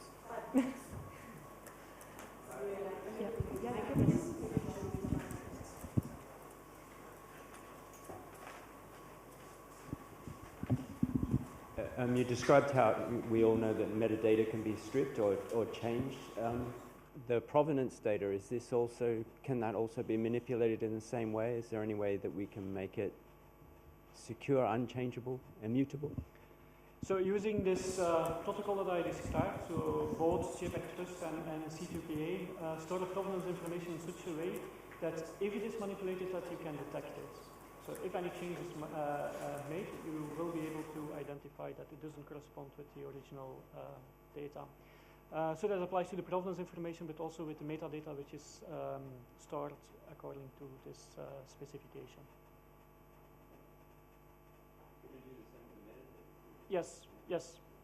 So that's also the idea, and at the moment it's kind of a transition phase where that metadata will actually be duplicated to make that happen. In the future, we hope that all metadata will be stored in that way and that it's securely linked, in particular the metadata that's generated directly on device by the camera, and it's then signed by the camera itself, so there's no user involved in that process.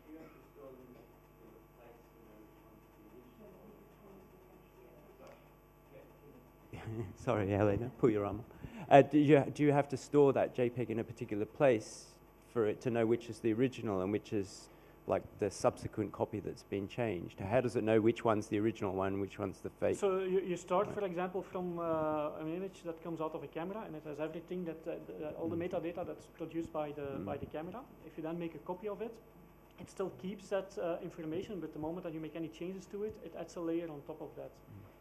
And basically you have a chain of information of everything what has happened with that particular of the media asset that you're looking at.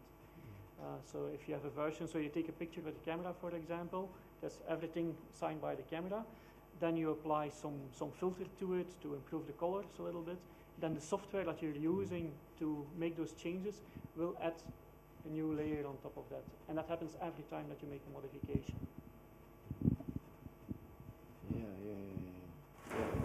If I may ask you very quickly, is it how police can find out fake money, the paper money? In this case, it's the other way around. You can prove that something is authentic.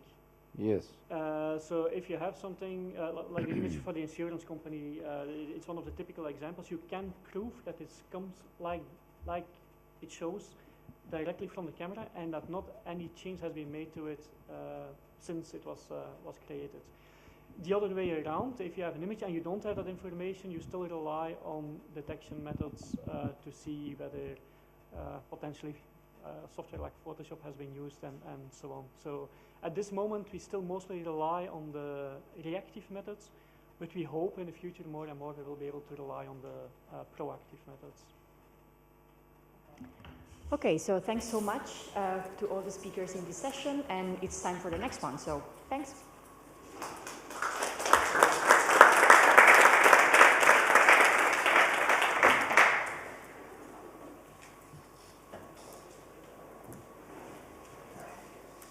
Yes, so thank you very much for your attention. Until now, we discussed a lot of interesting things.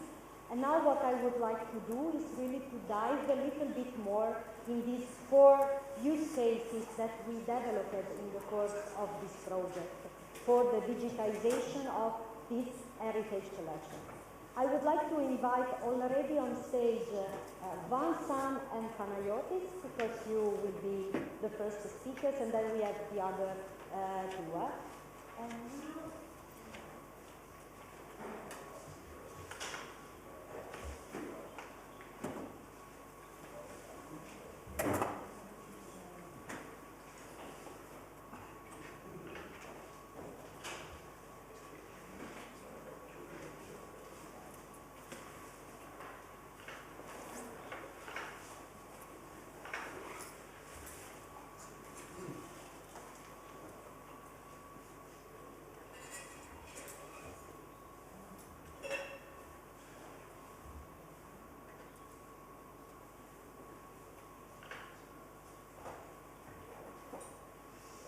Okay, so can you hear me? Yes. So my name is Valentina Bati, and I am from Photo Consortium, which now you know I was the coordinator of this very exciting project. We already heard from other speakers how the 3D digitization offers new ways to innovate workflows in cultural heritage, so to create more advanced heritage collections, as we did until now, that represent not only the cultural object, but also the story and memories that are associated with them. But cultural heritage is really, a very vast concept. It includes from entire archaeological sites to monuments and to very small objects in museums and controlled environment. And even if in the project we have 4 content providers, they represent really this variety, and we will hear from all of them the stories of their journey in this new 3D digitization and 3D management and sharing to Europeana. And I will present the four colleagues who will tell their stories, and after we heard the stories from each of them, we will have some reflection on this experience in the context of the project, particularly what we thought about the reuse of these 3D assets in Europeana and in the common European data space for cultural heritage, and some reflections about the impact that we had in the project and we envisage to have for the continuation of this project, and also some reflections about sustainability. So the first speaker, I will give the floor to you in a moment, is Vincent Guichard, who is the General Director of Bibracte. So Vincent, as you prefer, you can come here and move the slides. Possibly, it will be more comfortable, yes. Okay. Please. And unfortunately, we have to be left 10 minutes. Okay, so no problem, I will speak very fast. Okay. Okay, so I'm the archaeologist, or Bibracte is the archaeologist of the consortium of EUreka3D. I must warn you that I used to be an archaeologist in a former life. I'm absolutely not a specialist of digital technology, so don't ask technical questions. I will not be able to answer the questions. Okay, and so I prepared this presentation with two colleagues who are involved in EUreka3D. Agathe, who is around, and so is in charge of digital mediation, so she may explain you what it is about. And Sebastian, who is not around today, who is used to be employed by Bibracte for publications issues, and now his position has changed to digital strategy because it's very important for us to include publication and strategy within a broader digital strategy. Okay, so just two slides to present the site, which is the case study to implement EUreka3D and 3D images. So we are dealing with a very big archaeological site. Okay, so the 1st century BC. It's bringing together universities from all over Europe for more than 40 years, and we saw with a lot of excavation in the 19th century. So it's a very long history of archaeology. That means well, we've got very large and very diverse archaeological archives.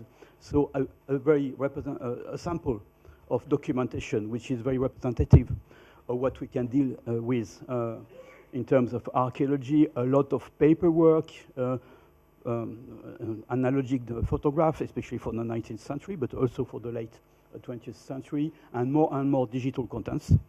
That the diversity is increasing every year. So, and it's quite big. And for just our database for images has got nearly 100,000 images. So it's not big data, but it's medium-sized data, I would say. And so we are very lucky to be able to manage the whole archaeological process from prospection, excavation, documentation in the field, documentation in the laboratories, publication for the scientific community, and also preparing the archive for the scientific community of tomorrow. We have to keep for long archives without any limitation of duration, and also to prepare contents for the visitors today in the museum, on the archaeological site, and on the web, and also for the future. So we've put in Europeana 3 collections of data just to try to check different types of collections or archaeological objects, of course. They are not all very exciting, but they are all in the display cases of the museum. We haven't got the equivalent of La Joconde in our museum. I've never excavated any extraordinary object like this one. 3D models, and of course, field recording scenes. Okay, so very briefly, the objects. So we scan 130 objects. So with a very standard, as far as I can say, digital device, industrial device, and the scanning of the process and the preparation of the files was 5 months of full work for the operator. But on top of that, there was a lot of work to prepare the metadata. No? It's not counted, I must say, because when we prepare data, we take the advantage of that to clean data which are not clean, so it's never finished. Okay, so that's it. I don't think there was further. So typological models. I think we took the opportunity of a recent publication of the typology of pottery of Bibracte, for which we designed, the typology was the opportunity to design 3D models for future uses of these models, just for machine-driven identification of potsherds. So it's technically possible. The proof of concept has been done, but it's not implemented as a routine for us. But we are working on that. And these 3D models are connected to paradata, as Marinos said, which are very important, including just a very precise description of these types and correspondence in other typologies, which is published on the web, but not directly connected with the Europeana database at the moment, because it was not technically possible. And field scenes, so a few full 3D models, usually made from photogrammetry with a drone in most cases. I must say we don't make so many models, 3D models, because it takes a lot of time and it needs a lot of storage capacity. And we keep that for complex scenes. So for example, I've put here a very complex excavation on the fortifications of Bibracte because it was a very steep slope. There are several phases of fortification. And of course, the 3D image, I think, is very relevant in that case. And, but much more commonly, we use what I would call 2D plus images, files. So that means photogrammetric restitutions of orthophotographic restitutions of photogrammetries. It's 2D plus. Why? Because usually we use that for research just to as site recording, and the recording of the vertical faces, like the facing of the walls, is not made systematically. But we've got the Z coordinates for every point which is recorded, and that we do that on a daily basis on the site today. So it's much more convenient, and the space required for recording is much smaller than 3D, than full 3D. So if I go back to this image, one second. I'm very skeptical about the use that end users of Europeana can do of these images today. The typology, I think the main use in the future will be by specialists who will be happy just to have these models to compare their finds on their sites with ores in Bibracte. Objects, they are just bits and pieces, and the narrative, if there's no narrative to explain this object, this is an iron trowel. Well, okay, it's an iron trowel. It doesn't talk so much to me. And the field scene, once again, you have to explain the context, the excavation, the surroundings, all this paradata, all these pieces of narrative. So it's clear that we put on our Europeana all these contents, but is it relevant to put this kind of content on Europeana? I'm extremely skeptical at the moment. It's not enough anyway. So we have to get further. Another aspect of what we did, and it wasn't expected to go in this direction when we started EUreka3D, but actually we realized that another initiative had been taken by a group of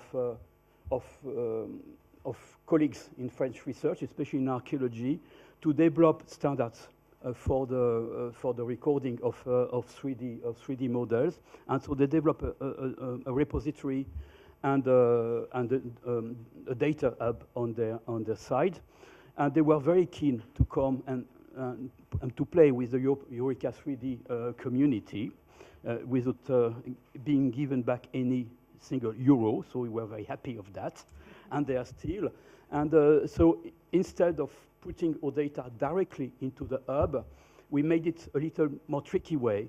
So we put our data on the French hub, and we developed the software to connect the two the two hubs. Eventually, it has worked, not so easily, but the last images were sent to Valentina yesterday, just to tell you.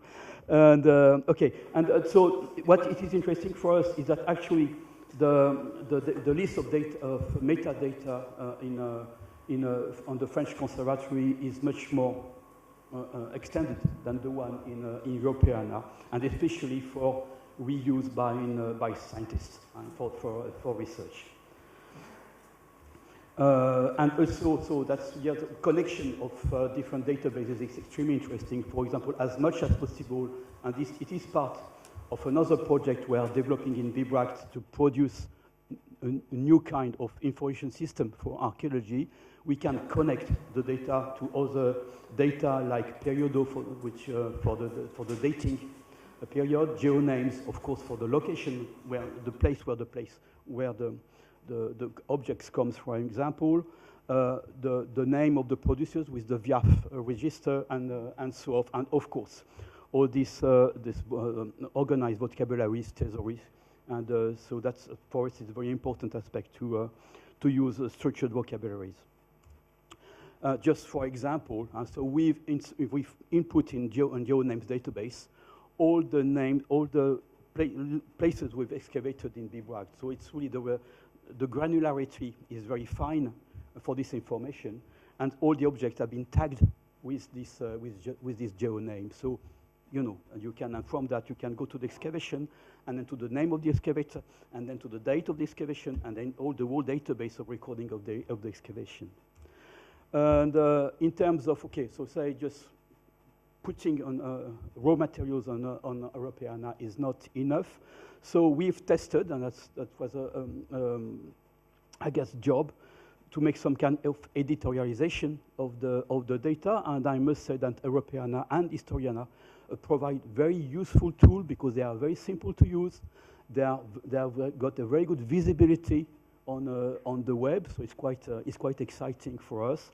So, for example, galleries, and we started editing stories in Europeana, and so so we have another project about producing pedagogical material against the looting of archaeological finds, and we brought some objects in the stories we produced there, and it's costless for an organization like us to use these tools, so that's really fantastic. So the future goals for us, so once again, we have to provide more information about the context of the images we put on these databases. I think that's the basic task of archaeologists. We want to add new files, so you've seen we've got 150,000 photograph records. Of course, we won't pollute too much Europeana by putting there too much. We have to make selections, and to have a strategy, maybe we can build it with you. So that these 3D models, I think the possibility to share 3D models of archaeological objects from different sites, I think is very interesting for us, for machine-driven shape recognition, and so it's really, it will be a major advance for archaeology when it has become a routine, and we are working on that subject, especially with a colleague who is teaching in a university in Paris. So using the media, and of course we hope with EUreka3D XR that we will be able to develop other medias. And also something, it's my last slide, something I was adding this morning. Another big concern is the environmental impact of all that. Because, okay, so storing capacities we need is huge, so that means it uses a lot of rare raw materials, and the computing is using a lot of energy. And I'm absolutely not clear at all in my mind with the balance between wish to share a lot and to use more the digital technologies for tasks. And I would say just for archaeology, new digital technologies open fantastic perspectives. But if we need to beat a nuclear weapon close to Bibract, nuclear plant needs to be brought to produce the electricity we need, it won't be possible, and it won't be acceptable. And it's a challenge, and I think we are not very clear at all about that, the whole community. Okay, so that's it. I won't go further. Thank you very much.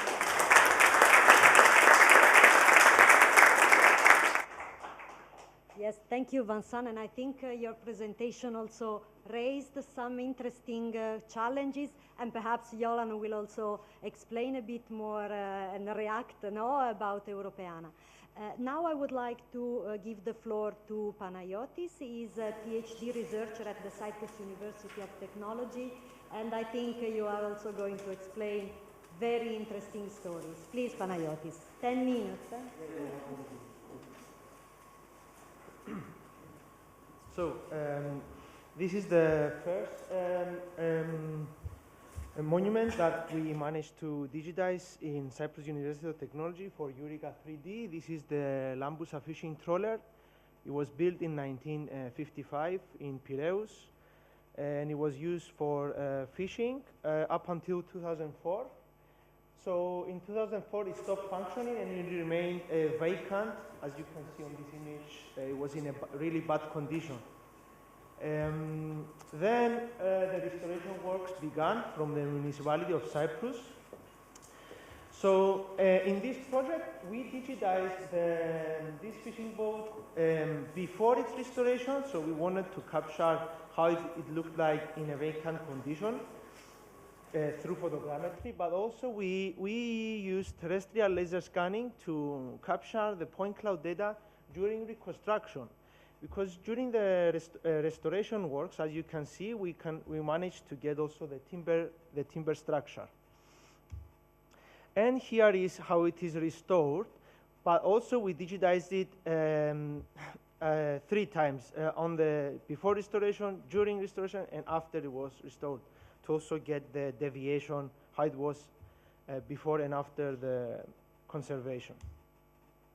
Obviously, we used the VG study to capture the paradata. On the left, you can see the complexity pie chart, starting with the stakeholder requirements. The digitization started from May 2022 and ended the photogrammetry and terrestrial laser scanning ended in 2023, but obviously we had to post-process it to create the 3D CAD model, which you're going to see in the next slides. Also, we had to justify the object and the project. The object was in decay, had the pine wood material, eucalyptus, metal, the location, the dimensions, it was in collaboration with the coordinator, the Limassol municipality. Also the deliverables data, we wanted to get up to 1 centimeter deviation, the formats, and also the environmental conditions, because we went there 2 time periods. The first one was for the UAV photogrammetry, as you before it was restored. It was in January 2023, but we also visited for terrestrial laser scanning on October 2023. As you can see, here are the environmental conditions, and here is the complexity of the conditions. So all these correspond to the VG study. And it's essential to take this into account because this justifies the further complexity of the digitization. Here, I hope it's going to play. Doesn't play? Yeah, it's okay.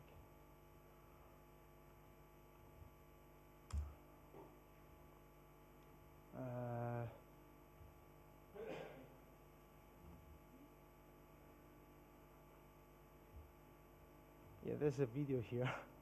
I don't know why.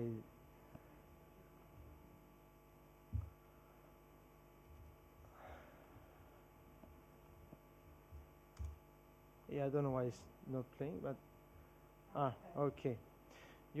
So here you can see.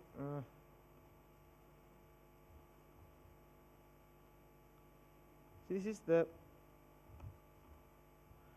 photogrammetric process. You can see the amount of images. We're talking about 1,100 images, and also you can see the place where this was initially digitized. It was in a shipyard, so the conditions were really difficult conditions, difficult conditions in a shipyard.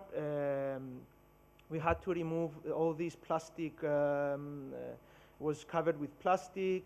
You can see the neighboring existing vessels. So we had to take some close-up images in narrow areas here.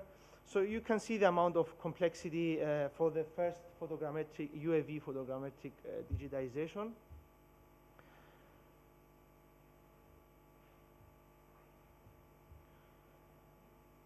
Okay. So we used the DJI Mini 3 Pro and a Sony camera and reality capture for the photogrammetry. But also these are the details for the terrestrial laser scanning. We just used 9 positions because we wanted to get this area here of the structure, mainly this structure, and then some on the front as well. This is the result of the point cloud from the terrestrial laser scanning.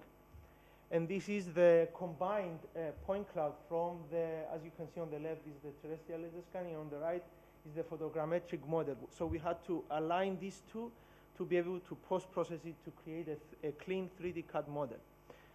So we post-process it in Cloud Compare. This is the mesh geometry.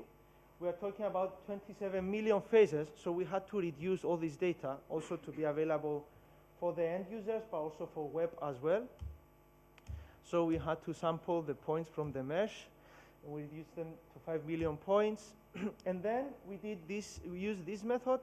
We sliced the point cloud, and according to the point cloud slices, we created this network of curves, waterline and vertical nerves, to create the hull geometry of the boat. Here you can see how it was downsampled. So you can, from number 1 and 1 and 3, you can see the difference of how the data had to be reduced to be able to be available on, for end users. And on this diagram, you can see clearly see the raw data, how the raw data was the number of points, and then how they were post-processed, and then the CAD model, and also for web. So you can see the difference of the size used for as a raw data for the OBJ and for the CAD model. These are all the components, the materials. And finally, I will show you the other objects. This is the Holy Cross, another monument from 14th century. We also use terrestrial laser scanning and photogrammetry. Here we use Revit to create the H-beam geometry. So we had to trace over the geometry on the point cloud. You can see the amount of detail that we created. This is the site plan from the Revit model, the ground floor plan, and the sections that you can see also all the frescoes and the iconostasis from the interior photogrammetry as well, and the exterior HB model with the texture. And here is the other object, the other monument that we digitized, Christoriadisa Monastery, 18th century, again with terrestrial laser scanning and UAV. These are the amount of positions that we had to put the laser scanner. It's a very complex monument, so it's a huge amount of point cloud that we need to post-process. Again, with similar methods that I showed previously. And this is the result of the HB model. And also, we did an additional aggregation to Europeana because in January 2024, Marinos with students from CUT and myself, I was in Cyprus post-processing all the raw data, the images of 30 artifacts, Cypriot artifacts from Medelhavsmuseet in Stockholm, Sweden. And 2 of these were aggregated through the EUreka3D workflow. These are the, how it looks in Europeana. Yeah, and so, yeah, that's the end of my presentation. Perfect. Yeah, thank you.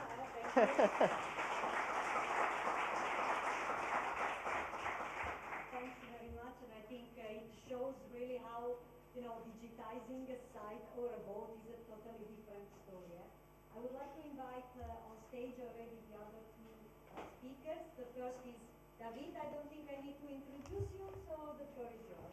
Thank you.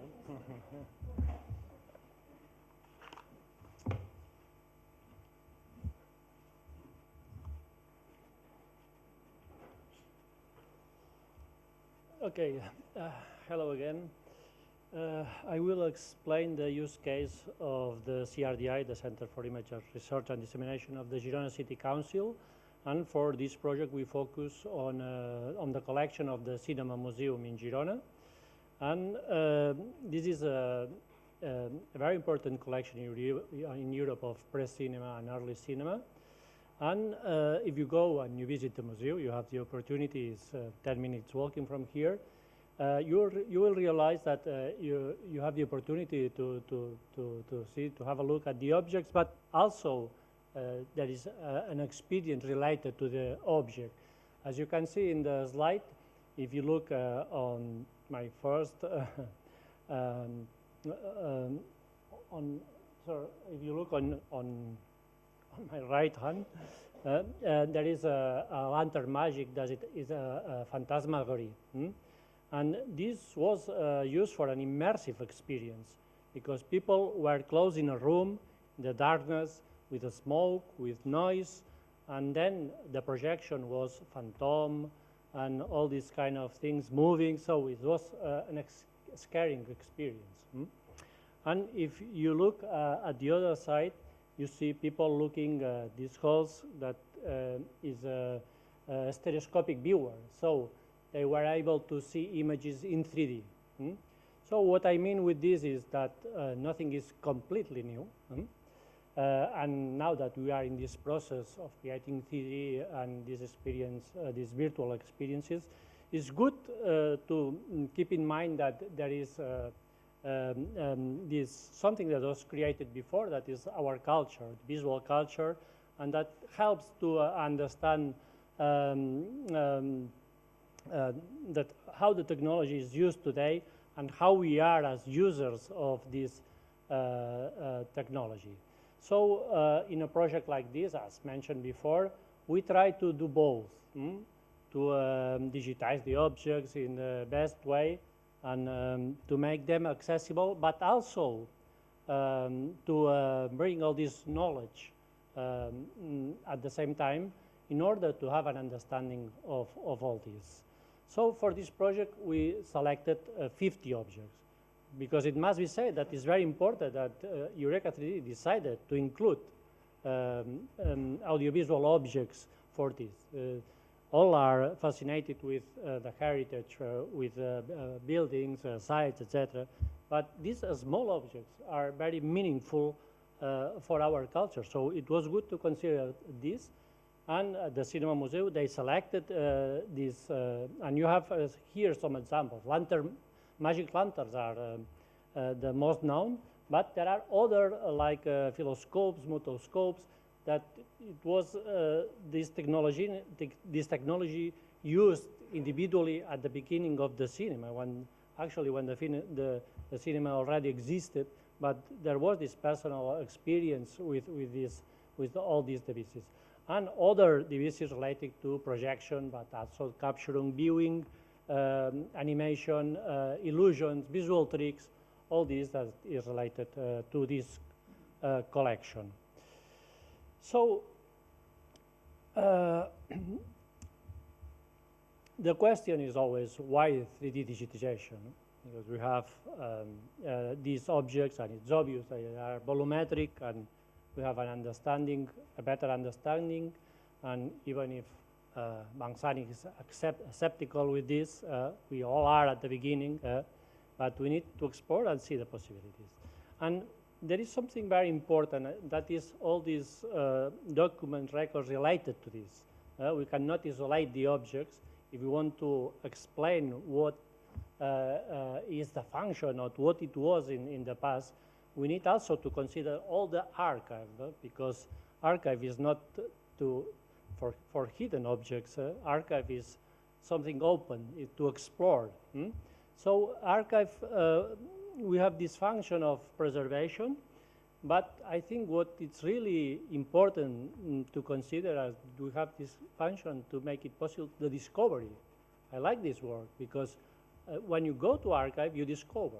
I don't know if you ever spend some time, for example, looking at portrait collection. That is something we are very familiar with this, but if you discover this collection, you will get an experience from this. So there are narratives, and we create new narratives, and from these narratives, other narratives are created. So it's never-ending story. So archives are really fundamental for all this understanding. So when we digitize this, we digitize all this.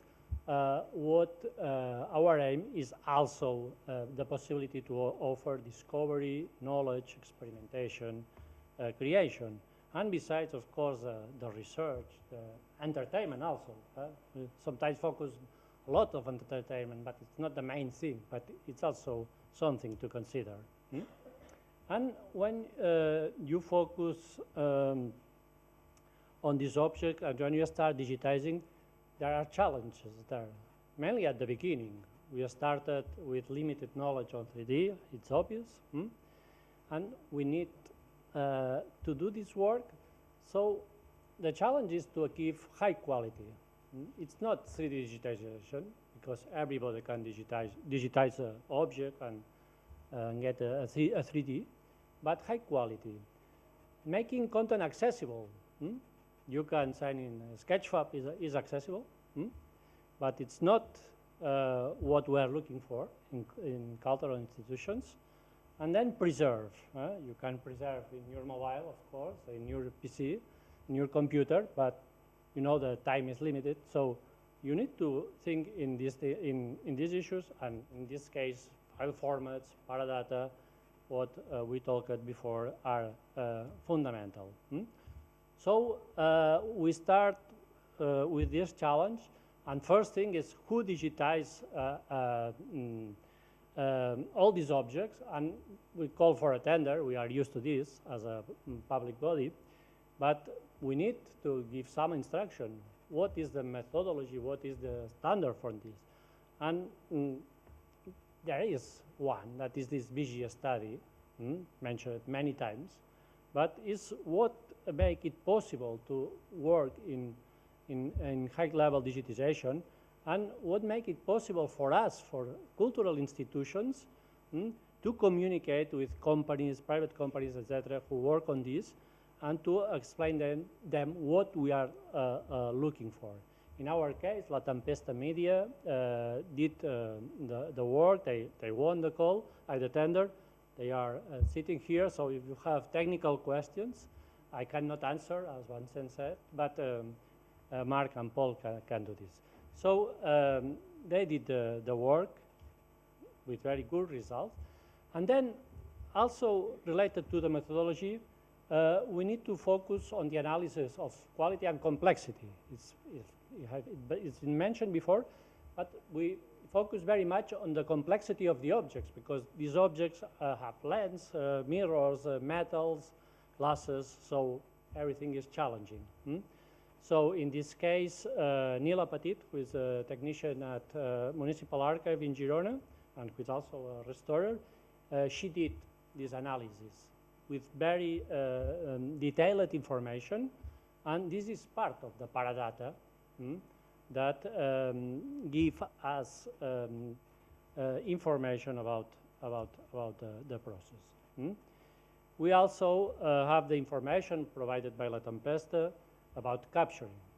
These objects are captured using photogrammetry technique, and is a complete process with different steps and this is gathered in the paradata. So this is also explained there, not just the capturing, also the edition, and the final results with all the different formats that you have from the still images, 3D, different versions, etc. Then you need somewhere to publish this, and the Data Hub, Nacho explained it, the Data Hub developed during this project. So we had this service, we had the Data Hub, and you see it's 1.5 terabyte, thousands of files. So for 50 objects, you have this need of an infrastructure for 3D and with a viewer located at the same place, etc. So we have this, and also the possibility using this, that when someone goes to Europeana, they can go not just to the viewer and see the object, but also go to the project and see all the masters, all the images. There are these possibilities, and this Data Hub offers this possibility. So it's not just looking at 3D, but someone is interested in the whole project, and this is open. So this is what EGI did and Cyfronet, and this is something to consider. Metadata, of course, for publishing, we know how it works. We know that at the end we need EDM. We enrich this using vocabularies as we used to do. And then paradata again. But we have the technical report from La Tempesta Media with all the technical information. We provide also information, for example, the objects, and then we create a report following the instructions of CUT with this standard for paradata that we adapt in the best way. And from here, everything, our Buddha goes to Europeana, for example, in this case, the magic lantern. And so the lessons learned from all this process is that 3D digitization is a scientific approach, that you need an understanding of your collection. That is essential, because what is really amazing is that we have this collection that a man in the 60s, 70s travel around the world with a criteria to select the objects that explain this part of our history. And then the next point is the reusability. We have this now, how we reuse this, but this is another discussion. So just to finish, our case studies, I think it explains very well what the project offers, because it offers the possibility to understand how to digitize high quality. It offers an infrastructure when you have everything there to explode, use all these, make it accessible, preserve, etc. And it gives you the possibility to preserve, because there are partners involved with a scientific background that make us believe that this infrastructure is trusted. So this is what a competence center of 3D is. So every institution that is interested in a project like this, they have a competence center. We look like this. There is the service. Antonella mentioned this. So all is complete, and we are users of this. And this is the good news of this story. Thank you. Thank you very much.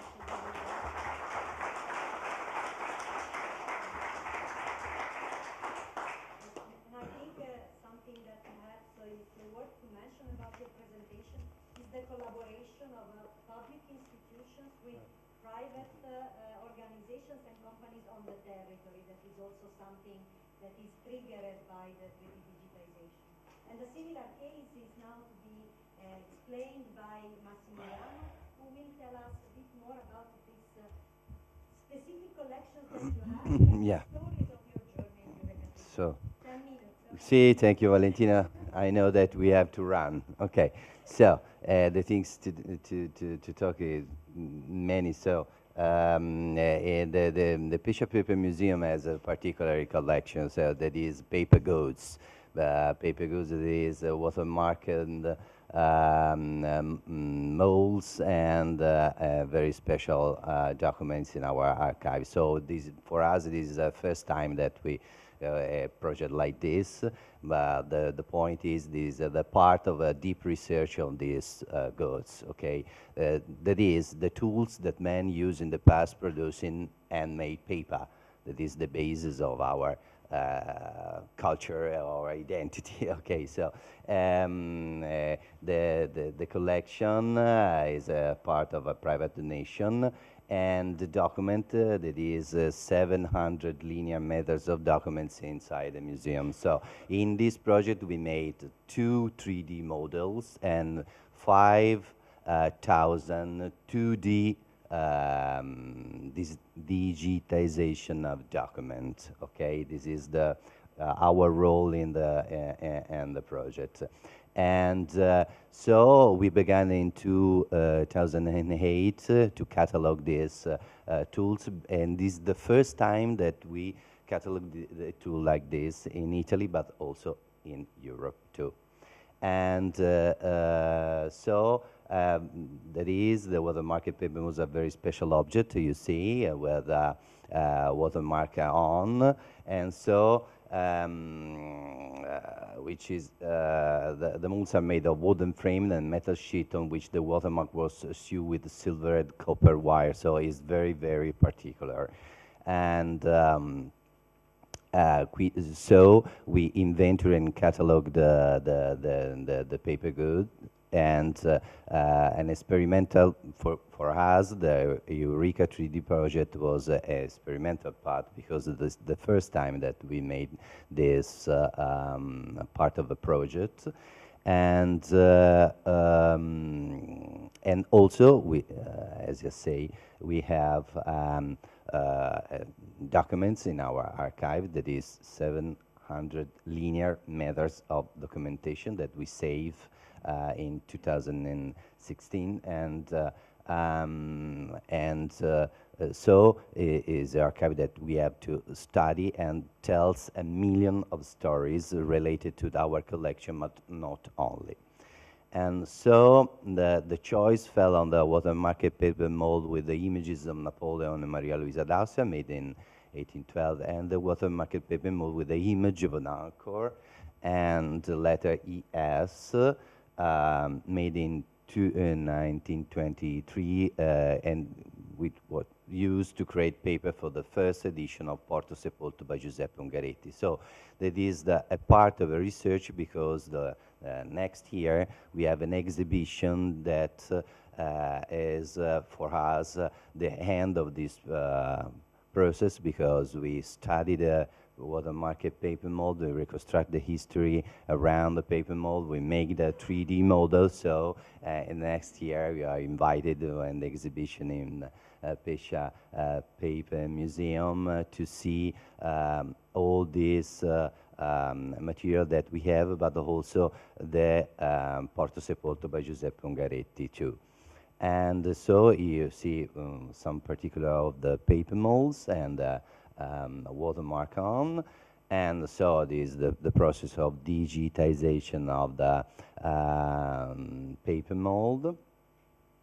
And so we have the online catalog on the website of the museum, and also we have linked with the 3D model on the Europeana portal, so they are linked, and so you can see the 3D model, and also the documents that we digitize in 2D, obviously, and these are particularly the technique that we use to digitize the documents.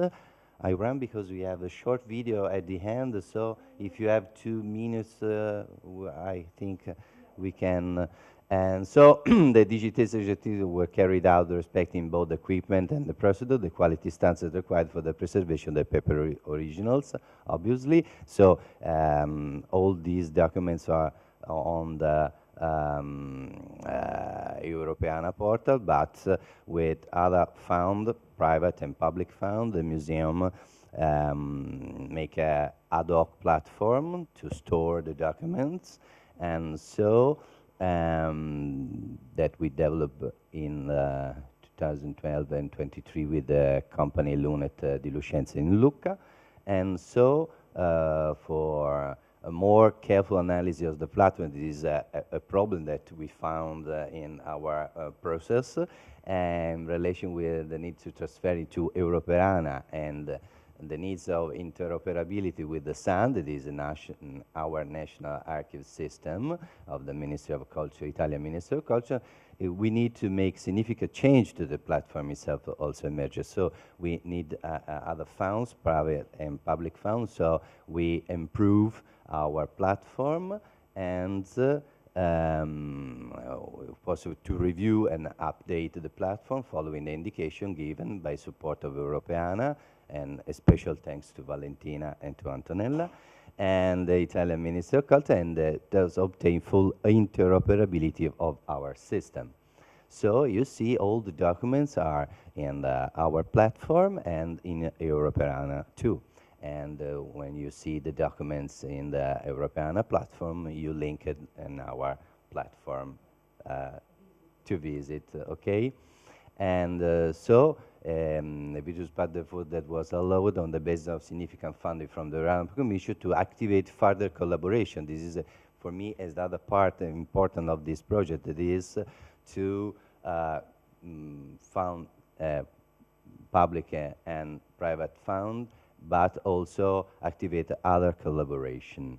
And yeah, okay. So the goal is sharing an innovative experience for us, but everything around paper goods are innovative because nobody knows in this moment are very neglected. In this moment it is a particular kind of heritage. So we make 2 3D models of watermarked paper molds for the first time. So we have international visibility for the museum collection and the dissemination of museum cultural age thanks to Europeana platform. And I hope in the future that we can also collaborate it.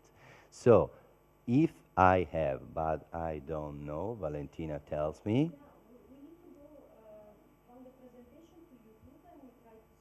You make a link. No, because I have to download it, upload the presentation there. Okay. But perhaps So we can have the time to show it. I don't know because the deal was okay.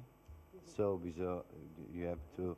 And yeah, I would maybe the shortest route is. Okay, this is not a link directly from the slides. No, because l'ho dovuta scaricare. Ho capito. Why is it possible? Yeah. Okay. Let's see if it. No, it doesn't work.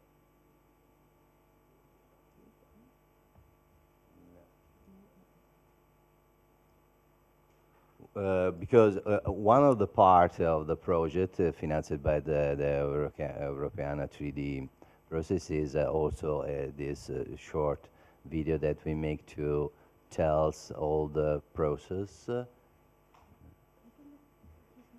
Thank you. So. Okay. Però dove lo troviamo? Dal sito di EUreka3D. Ok. No. No. I think Our technological system doesn't help us. No.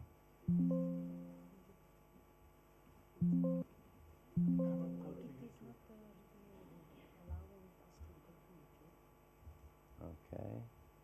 No, but it's not new on YouTube. It's channel in YouTube. Yes. Okay. Okay. So. Excuse me. No, it's okay. Accept YouTube. Ma non sembra che vada. Yeah. Yeah, I think the mouse. Okay. So, do you want, yeah, in the YouTube channel. So it's a part of the material that we produce and we made on the EUreka3D channel. Yeah, perhaps we can show the first part. Of Oh, the video. okay. It's I don't know if you have 2 or 3 minutes.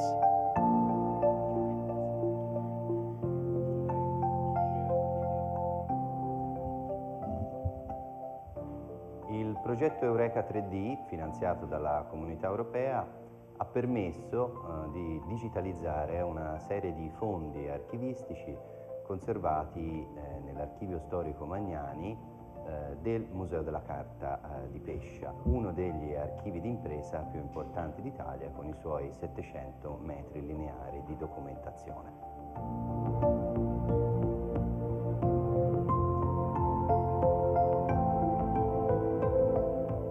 In particolare ci siamo concentrati sul fondo dei copialettere, che è un fondo raramente presente negli archivi d'impresa perché rappresenta copia di tutte le lettere spedite nel corso dei secoli dall'impresa stessa e che quindi permette di avere un rapporto diretto fra quello che era la corrispondenza in entrata e la corrispondenza in uscita.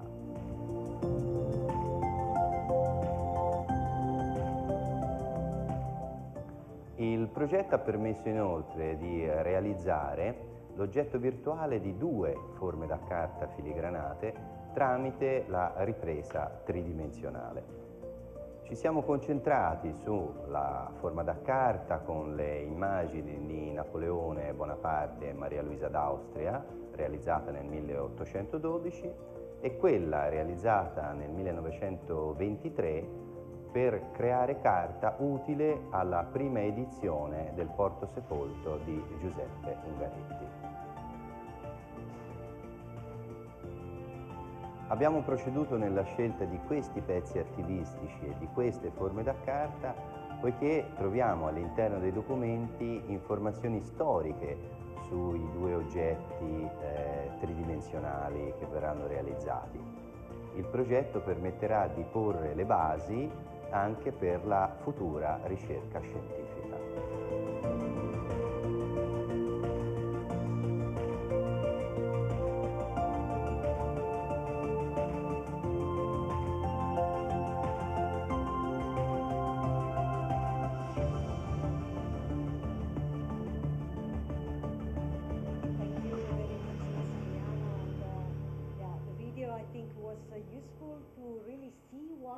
What are these objects that you prepared for the project and which are really a peculiar type of heritage?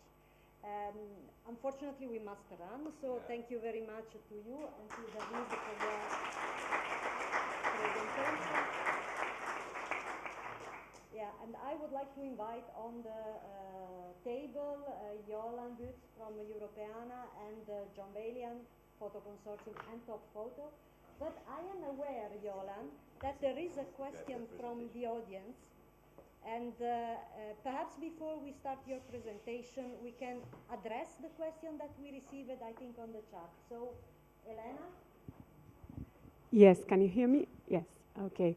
Thank you, Valentina. So on the YouTube chat, we have a couple of questions from Sebastian Terburg from Europeana. And I think then they can be addressed by any of the 4 case studies presenters. I will read them loud and then you can address them. The first one goes, does the skepticism about the reuse by individuals have any influence on what will be shared or how it will be shared? Use cases can never be predicted, so skepticism might not be a good filter. This is the first question and comment. Then the second one, considering the difficulty of digitization, do the speakers think that this expertise will be developed in institutions mostly, or will this be external organizations supporting institutions? Okay, so those are the 2 questions. Okay, great. I think the first one is really interesting, this kind of tension between skepticism around making things available and the need for making things available even though you don't really know what the reuse cases or the use cases will be in the future. I think one of the lessons we learned in the EUreka3D project is that the why of why you digitize something always needs to have at least some use cases or reuse cases in mind. You don't digitize just to digitize or just because you have the money or the want to do this. Having a vision in mind of what possible reuse cases are there is already a really good indication. This, of course, doesn't mean that the same digitization can't then be reused for other use cases that we might not be even able to imagine now or in the future. Marino's highlighted, and Frederick as well, how AI will really transform the way that we look and reuse cultural heritage in the future. So it might be really possible that there are a bunch of use cases that can use the heritage that is now available on Europeana, but that we couldn't foresee now. So digitize with reuse cases in mind, and know that new use cases might pop up in the future. I think that would be the question of or the answer to the first question. The second question was about the building of capacity for the digitization of 3D. And I guess the question was, will this mostly be done in public institutions, or will it be subcontracted, or do they pull in private organizations? I think the simple answer is both. This is not something you can see separately. We've seen in this project as well, commercial organizations have been taken on to help digitization, to help create paradata and quality and give access. I really don't think this is something we should try and keep squarely within the public sector, but this is a collaboration between public and private, I would say.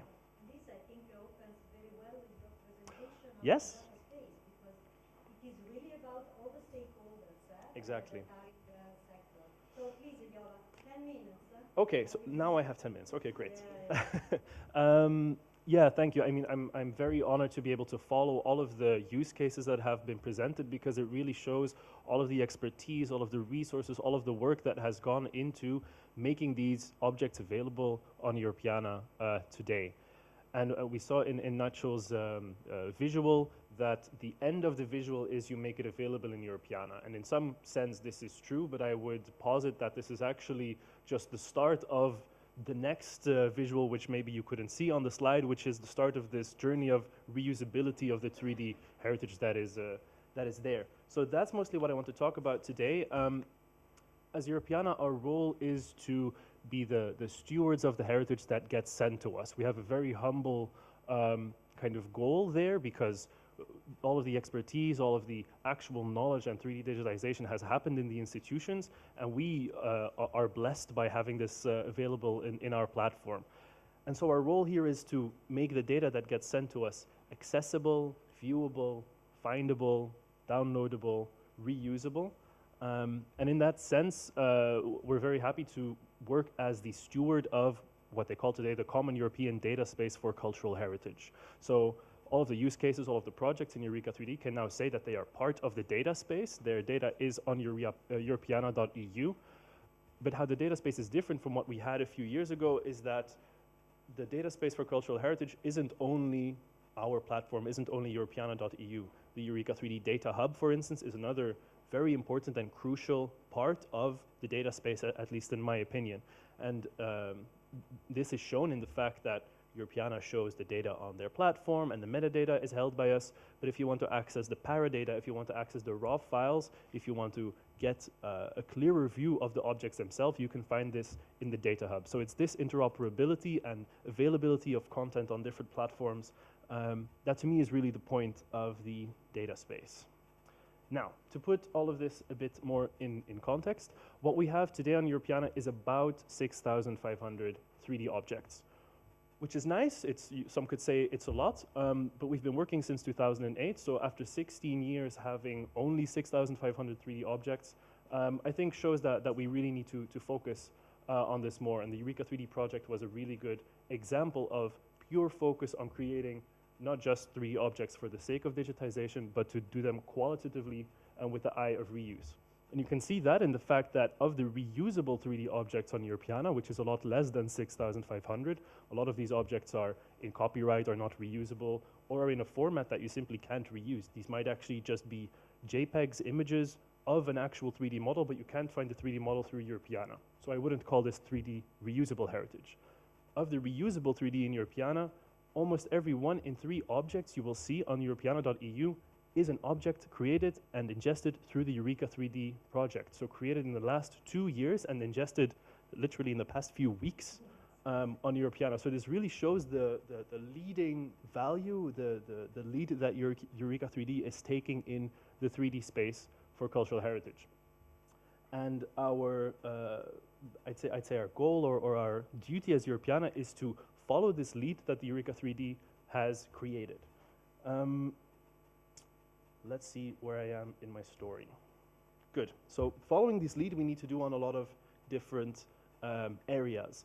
A lot of capacity has been built in EUreka3D. Partners have really gone through this digital transformation now. We've heard from Massimiliano and from Vincent about how they had to edit or work on their own digital asset management systems to make sure that they are interoperable with Europeana. So all of this capacity is really valuable and something that a lot of other cultural heritage institutions are wanting to do or are looking at today. So Europeana here comes in as a part of a network that can share this capacity with other cultural heritage institutions that want to follow this lead of the partners that are in EUreka3D. We want to develop this data space infrastructure further. The EUreka3D Data Hub is extremely valuable and should become one of the, I would say, guiding infrastructures for 3D in the data space. We also need to work on our own technology, on our own technical capacity, extending our own Europeana data model to allow for instance, paradata and other technical metadata for 3D is really important. And the biggest thing in my eyes is this part of reuse, of telling the stories that are inside of this heritage. I think this is where a lot of the hesitancy comes from first. It is true that if you just upload things to Europeana without the stories behind it, without the narratives, the reusability isn't exactly visible. You find some pots and shards on Europeana and you think, okay, cool, someone did this. But what is the story behind it? What is the narrative? What makes you interested and inspired in this heritage? That's what I think we have already worked on in EUreka3D and we should continue working on in the following years. So one of the great things about the fact that EUreka3D has created not just the digital twins but the memory twins means that it gives us the possibility of exactly extracting these stories. And we have a lot of editorial that already has been published on Europeana about the story of behind Bibrak, behind the Oppidum, behind the objects that are there in Europeana, the stories behind the 3D paper molds that have been digitized. Who was Ettore Serra? Why is there a paper mold of Napoleon Bonaparte? All of this context. This really inspires people to learn more about their heritage. And the value of doing this on Europeana and not on another platform is exactly this interoperability. It makes you not look at only the collection of a single institution, but you can connect it with collections of other institutions. We have the Pescia Paper Museum story. Please go read it on Europeana. Got a bunch of blogs. But this interoperability is something that you see when you now search on Europeana. And for instance, if you search for archaeological site, there's a linked open data that will collect everything that is an archaeological site together. And if you then look at 3D, you'll not only find the EUreka3D stories, but you'll also find 3D models from other countries, other institutions that have never been put together before. They're all in their own physical collection, but on Europeana they come together and you see things next to each other that can create new connections, new stories, and new narratives. The motto of Europe is united in diversity, and I hope this is what we can show on Europeana today. Same for archaeological artifact. I am getting to the end of my talk. Okay, good. Then I'll do a long end of my talk. So to finish. Good, great. We support the results of EUreka3D by improving the frameworks that we have today, extending the Europeana data model, building capacity. For instance, the question of making this, all of these efforts sustainable and green is a question that we hear from a lot of institutions that is part of our push in the network of Europeana as well. You're really not the only one that has these questions, and within Europeana we want to push this narrative forward so that we can find solutions together. The second one is highlighting the stories that are within the memory twins that have now been ingested. So that's why I say, okay, it's at the end of Nacho's visual, but this really is the start of this reusability story. And then lastly, we want to make, of course, this cultural heritage findable, accessible in the bigger web of knowledge by leveraging the linked open data that is part of the metadata.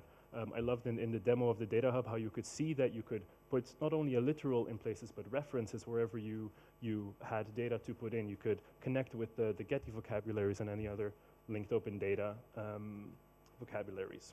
Good. So we do this to ensure that all of the efforts create impact and stay sustainable. And I'm saying this because it links to the next presentation of John on impact and sustainability. Thank you very much.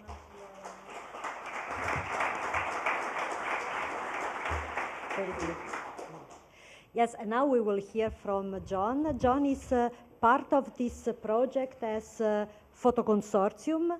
However, he is also operations manager at Top Photo, that is a super important UK photographic and press agency. So, John, the floor is yours. 10 minutes, huh? Yeah, you tell me, unless you know when I'm running out of time. So, I'm John Ballion. I was consulted with Photo Consortium to do the impact assessment. Impact shouldn't be like this. Impact, so we're using the Europeana impact assessment playbook. My thanks to Europeana for all the help they did, the workshops. It's very useful.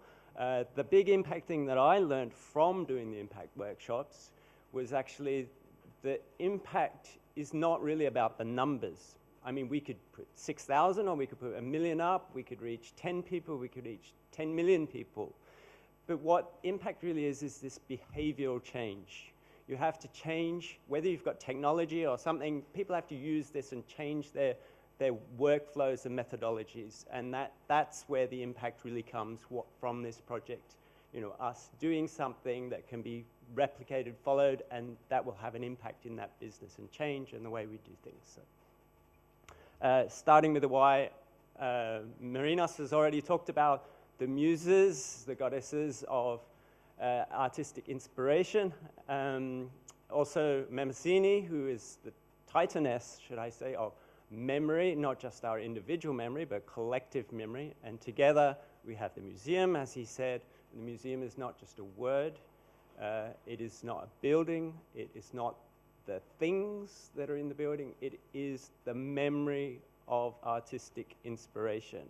And this is the why. And something that hasn't been mentioned so far is that we had an advisory board to EUreka3D, and those four experts in the field of 3D also confirmed that the why is where we should all start. And we've all already mentioned several times about the why. This is the memory.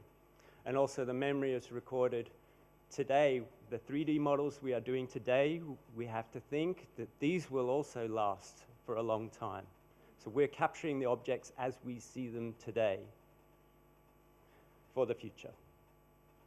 So the landscape, where were we at the start of this project? It was a fairly barren place, 3D, not much was going on. It was a little bit Wild West. People were scanning a bit here and there.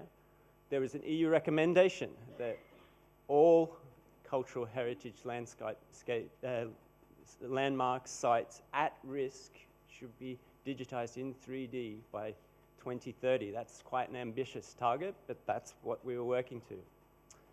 We had little standards, but we had the VG study. So we have a template to work from. We started the project with this sort of built-in impact. I was part of that. The agreement also mentioned a lot of these impact areas that we were going to look at.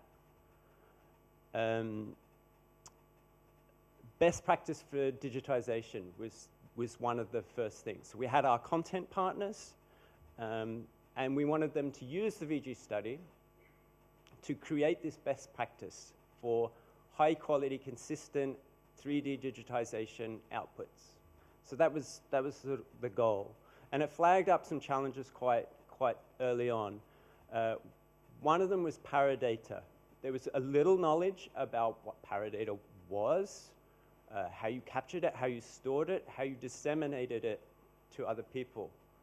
And this sort of realization, even within our small case study, you know, our content partners were the stakeholders for this, it was clear that this was also an issue much broader.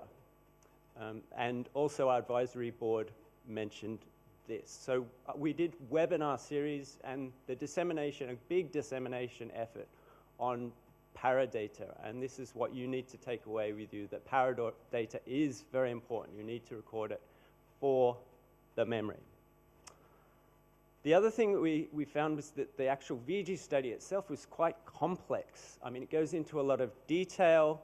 The scenarios are very, you know, if you're doing something underwater, and, you know, this was not a typical scenario for a lot of CHIs. So we wanted to look at sort of a typical new person coming into digitization, 3D digitization, to make it a little bit simple and easier. And of course, we came up with the simplification guide, which took quite a bit of work to do. And then the other part of the workflow is the pilot. So that's been explained about what the pilot is, but it's essentially is the CHIs, it's a barrier to them to get, we can do the 3D digitization, but how can we display it? Do we use, you know, Sketchfab? And we've already talked about the problems of that. So this is an access. We can use the pilot, the Data Hub, to be able to get material available to disseminate without having to build these infrastructures in our local building. And it must be said that it's not just for 3D, but this can also be used for 2D assets and other assets. And the pilot also flags some challenges. So formats was one. There's a lot of different 3D formats. That's something that we probably haven't talked about, but we have talked about the visualizers and viewers. And again, there's lots of different viewers, and that was unanticipated. It wasn't in our project, but we looked at that. So that was basically the change pathway. Best practice for the digitization, a system to be able to store it, and then you can disseminate your information from there. Creating the best sort of workflow practice. And then the second part was, once we've got that flow, we need to be able to disseminate a capacity builder, tell it to everybody else, this is the way you digitize, this is how it can be done, replicate this model to the stakeholders of 3D. And the CHIs are not our only sort of stakeholders in this. The other stakeholders, of course, so yes, so in the dissemination, sorry, I wanted to mention one of the learning things that we are in capacity was actually partnering with the ICA and other organizations to expand your network is massive. The ICA series, so the ICA is the International Council of Archives, and when we did our first webinar, I was just amazed. There was, hello from the US Virgin Islands. I mean, how can you reach the US Virgin Islands with, you know, our normal network? It's not possible. So finding all of those networks to get the biggest reach to talk about the project was actually quite invaluable. And then the stakeholders, as I said, the users of 3D model, this is the last sort of impact area, is that we put all of these 3D models into Europeana or other parts. How can they be used? What is the interest? So we looked at education. This is the website of the Lambusa boat, for example, which has lots of educational games and other parts to be interactive. Bibrac did a lot of educational, you know, workshops as well. Tourism, environmental concerns, you know, the fact that tourists have actually been walking on sites it was an interesting wearing them down. So Marinos and C2 had a very interesting case study of a village which they digitized to almost allow people to be in the village without visiting the village. But of course, it had almost the opposite effect, that by seeing the amazing village, they actually wanted to go to this village, which almost reverses. So you have to be aware of you know, of the impacts. Yeah, the opposite impacts that you know, that it might. Creative industries, I don't think we've pushed really hard into the creative industries, but of course, you know, we've talked about gaming, and I think this is really where the sustainability comes in, and the future of 3D and XR, because that will be looking much more in depth at the usages of the users of these 3D models, now that we've got them there. Augmented reality, all of those extra, you know, this cross-reality stuff to make it very interesting. So that's basically the essence of the project. I think the impact has been good. I think we've met these challenges. We've addressed them as we've went along. And we're looking forward to XR, where we've got the data hub ready for people to come in to use. We've got the infrastructure. We have now a competence center really for 3D to help with how you scan it, quality recommendations, all of the considerations that you have to do. So the standards are now there really. We just have to adopt them, make sure that we use them, and we are going to be in a good place for the future. And hopefully we can meet that EU recommendation target. Thank you very much.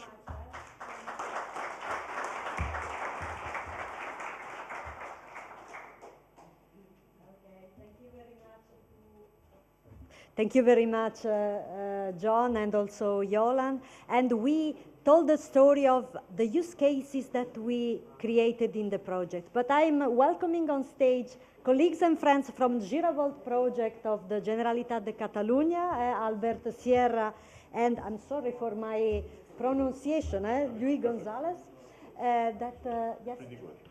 that will tell us about their work and this digitization experience for raw art. So the floor is yours. We are looking forward to hear about your stories. And I take the occasion to mention that we also collaborated with the Giravolt in the course of the project. So Albert is a dear friend and esteemed colleague. Please.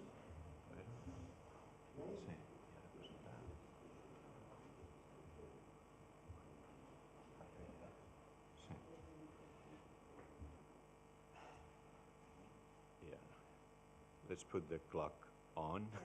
Just to okay. Thank you very much for having us here. It's a great pleasure to share our work with so talented colleagues, and we will show you just a little introduction, a small introduction of what our project, our 3D project is. And also a pilot project with some special difficulties that you can check. Yeah, difficulties and challenges. Okay, thank you. Giravolt is a program from the government of Catalonia that it's aimed to spread the knowledge of 3D technologies in the cultural heritage sector here in Catalonia. We have 4 main areas: a digital corpus, we will talk about later about that, contacts and works with the professional sector, and also some education and different audiences activities that we will not talk about that today because our time is limited. This is a collaborative program, so we have worked with more than 50 different institutions here in Catalonia. Essentially, the main project is to digitize architectural heritage, archaeological and museum objects from all over the country. And we have reached around 700 models done, almost 500 of them published on Sketchfab with CC BY licenses. And we are trying to show the diversity of the Catalan heritage from Japanese armors to dinosaur bones, from contemporary art to old things. We use laser scan technology for architecture and archaeology, and mainly photogrammetry for museum objects. Luis Gonzalez, my colleague, is the laser scan specialist. And for example, for conservation, we try to follow the EUA recommendations of 50% of endangered, old endangered, and 50% of most visited places, cultural places, should be scanned, 3D scanned before 2030, something like that. It's really close. So we are not reaching that mark, but we are starting to digitally document all the cultural heritage buildings that are owned by the government of Catalonia. And every one of them that is subjected to some renovation or restoration, because as Notre Dame and La Fenice and a lot of other buildings, the major risk for architectural heritage is renovation, not climate change, that also it is, but human works, not so carefully managed restoration works. So, for example, this is the university. Oh, that one, yeah. Okay, the University of Cervera, with 113 scan positions and a lot of millions points. And for example, we have we try to okay, should start automatically. No, then click maybe. The video. Okay.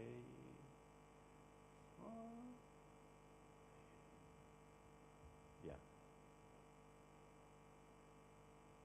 Second thought. Okay. We are. Oh, that's not Capella. Yeah. Sorry about that. Okay, and we are trying to do really high resolution scannings. For example, in this very big room in the main. Okay, in the one of the main rooms of the Generalitat Palace in Barcelona, we have done like between around 300 million triangles, and from 100 to 208K textures. This is the kind of high resolution digitizations that we are working with right now. Let's try to, yeah, to go again. Ahora sí que subo el vídeo. Vale. Okay.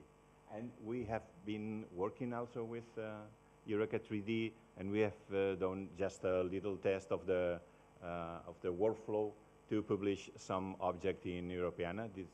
This object is one of a Romanesque bench, one of a really singular place in European heritage that I cannot explain in detail, but but it's a fascinating piece of wooden work from Sant Climent de Taüll, World Heritage Site here in Catalonia. Okay, so we are working a lot the last year in a project that is called the Eyes of History, that is trying to use all the 3D models that we have done since now and doing new models to bring a new VR experience, shared space VR experience. It's not individual, but shared experience from 8 to 15 people in the same time, and this is like a foldable space that can be transported to the schools, and will be traveling for 2 years in around a minimum of 100 different schools. It will stay for a week in one school. There is a lot of educational products around the VR experience, and this VR experience is also in the monument itself. So we have in this year and next year, in these 2 years, we will be working with that on 5 different monuments. And we have started last month to do the first pilot project with schools. Obviously, the students are super excited when they have this in their school. And it's working really, really well. We can tell a lot more about it in the coming months. And for example, here in the left side, you cannot see that, but it is there. There is a 3D model of the El Cogul rock art, and then you make like a traveling time to the office of the archaeologists that discovered that work, and after that, in the right side, you have the books. In the library, you can see a lot of things, and then you travel to the moment where this was painted by a woman.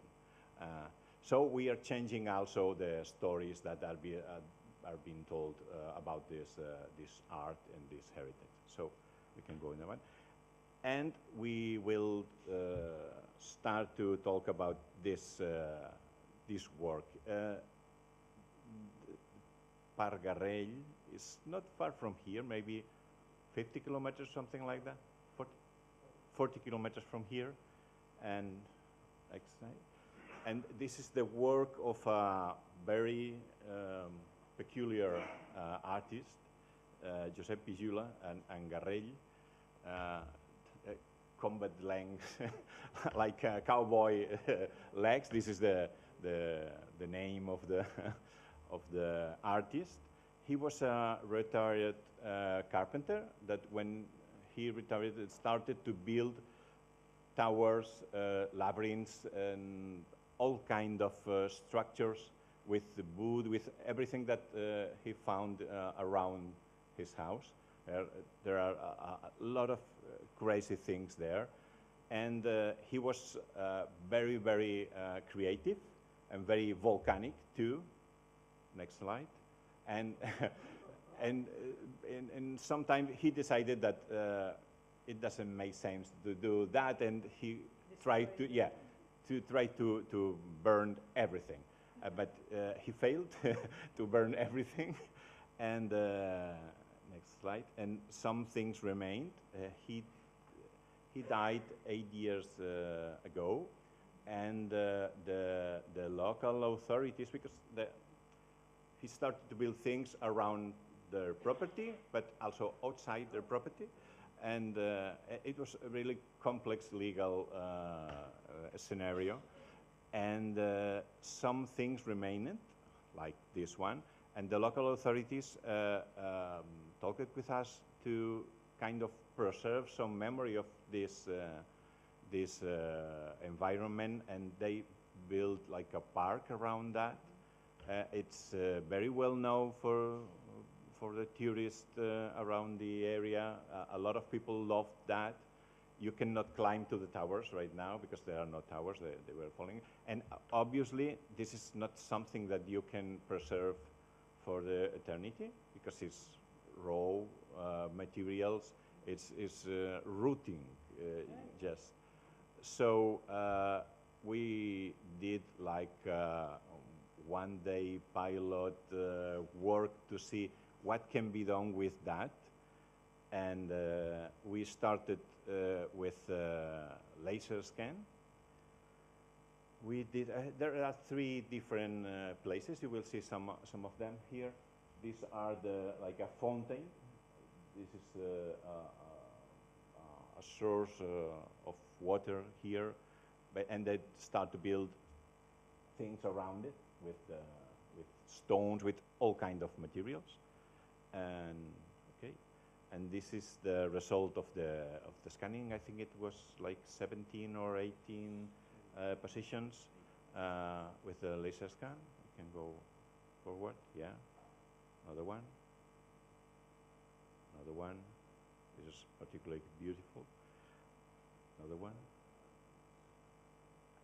The second one is the like this wooden structure that is the tomb of his car. Yeah, because he loved the Renault 4 that he had for so many time and built a tomb for the car. So the car is inside this building. Some of you have seen this in virtual reality. We have a virtual reality headset here with a more or less model of this building. So if you want to see that shortly before we start the workshop, we have some minutes to check it out, but it's impressive. So we can go inside. Yeah, maybe we can change to Sketchfab to see the Sketchfab model. Maybe. Oh, no. Yeah. Okay. Obviously, no. Sorry. No, passa aquest cap allà. És que no s'està veient ara. Okay. Igual és la okay. Yeah. Laser scan is really good for precision, obviously, but it's difficult to share. Even here in Sketchfab, this is a 2 centimeter points model. Obviously, it's much more. We have much more resolution, but it's not the best solution. So we started to work with photogrammetry and laser scan data combined. And also with the new viewers, like we can work with much bigger sets. This is almost 200 million polygons and 110 8K textures. So this is it.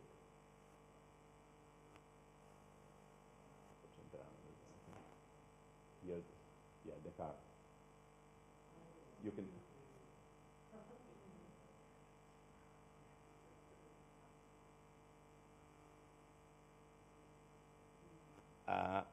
Obviously, no matter what the effort you put here, you will not get a perfect scanning, but we think that this is a first step to see what can be done with that. But this is impressive,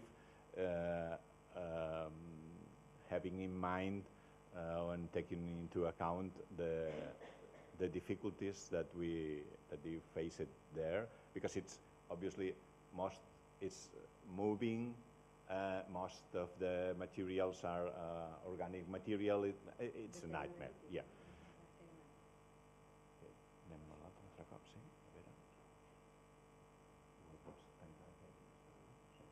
Okay. Yeah. Next one. Okay. This was laser scan and photogrammetry. I think it's okay. 5 minutes. Okay, perfect. And also, a veure si pots amb el ratolí. Aquí o allà. Aquí em sembla.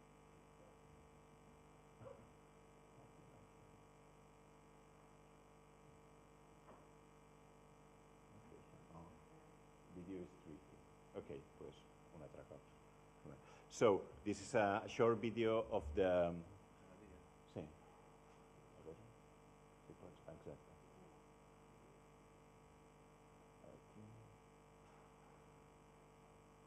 This is a short video of the VR experience that a design studio has worked for us. And we have worked with Quest 3 headsets and very simple interactions like having a ball of light. You have the hand control of it, so you can put your head inside of it and lighting, see everything that is there. I cannot recommend enough to to have this small experience. If anyone has a Quest 3 or any Quest headset, we are publishing these small experiences in the SideQuest store, so for free. So you have available right now one from Salellas, a Roman site near Tarragona. We will be publishing in January probably Sant Climent de Taüll, a Romanesque church, and probably next year we will be publishing something about this. Okay, yeah.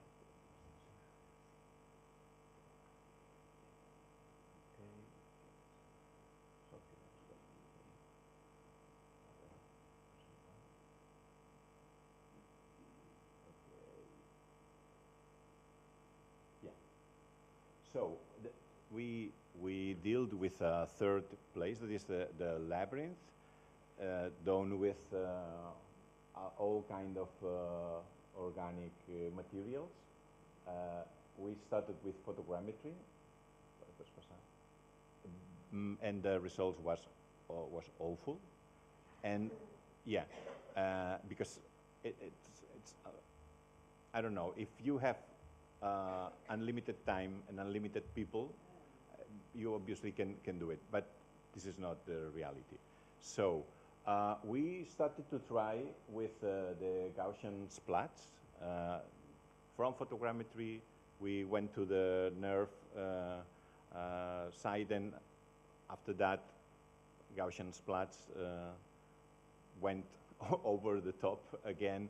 It's a very fascinating way of displaying environments and 3D content. It's not building a real 3D model right now. Maybe in the future it will be doing that. So if you want a real 3D model, you have to stick with photogrammetry. But this creates really nice visualizations of 3D environments.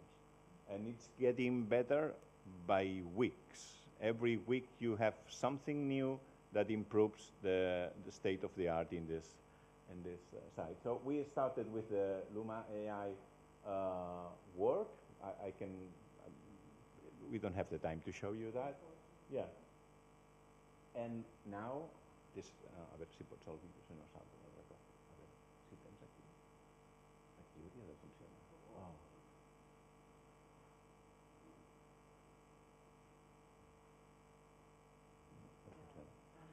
Okay, pues venga, cap allà un altre cop.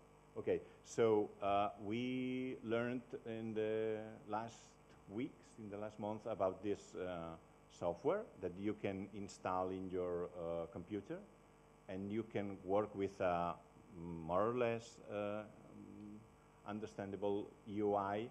Okay, yeah. You can train your model here in your computer, not online like Luma AI or Polycam offer. So this is much more controlled environment. You are not sharing your photographs with a commercial company that you don't know that they will be doing with that. So you can work inside. It works more or less like a photogrammetry software, as you can see. It aligns the photographs, and after that, it creates a point cloud, and after that, a visualization. It's a three-dimensional visualization. You can move around it, and you can do renders, video renders from this 3D visualization. Obviously, this is not the best capture. It's an 8-minute video with 16 millimeters lens, automatic. It was a very bad video to start with, but it worked really well. So we have a result that is a surprise from a very crappy data. We have a result that it's more or less acceptable. So we will be working with this technology in the coming weeks, and see you again probably next year and explain you something about it. Thank you very much.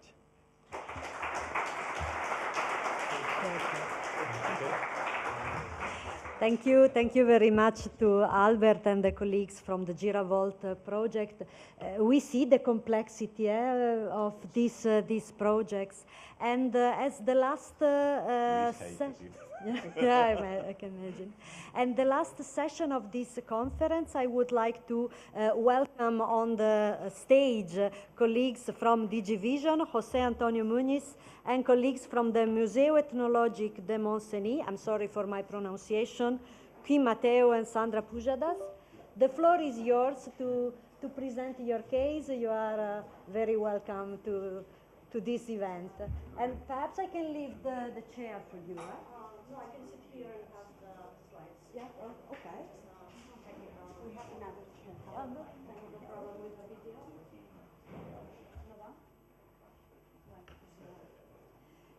Unfortunately, I must ask you to stick to the timing available, so you have 20 minutes. Yes, no, okay.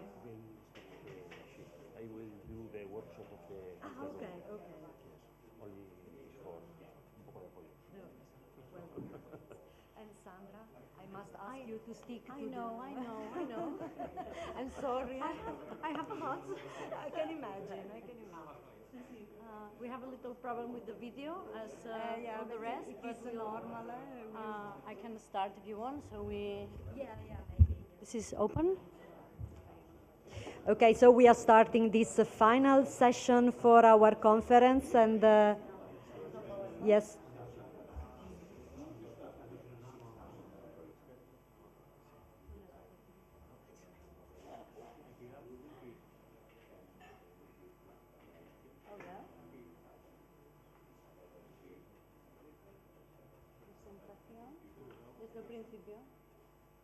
Okay.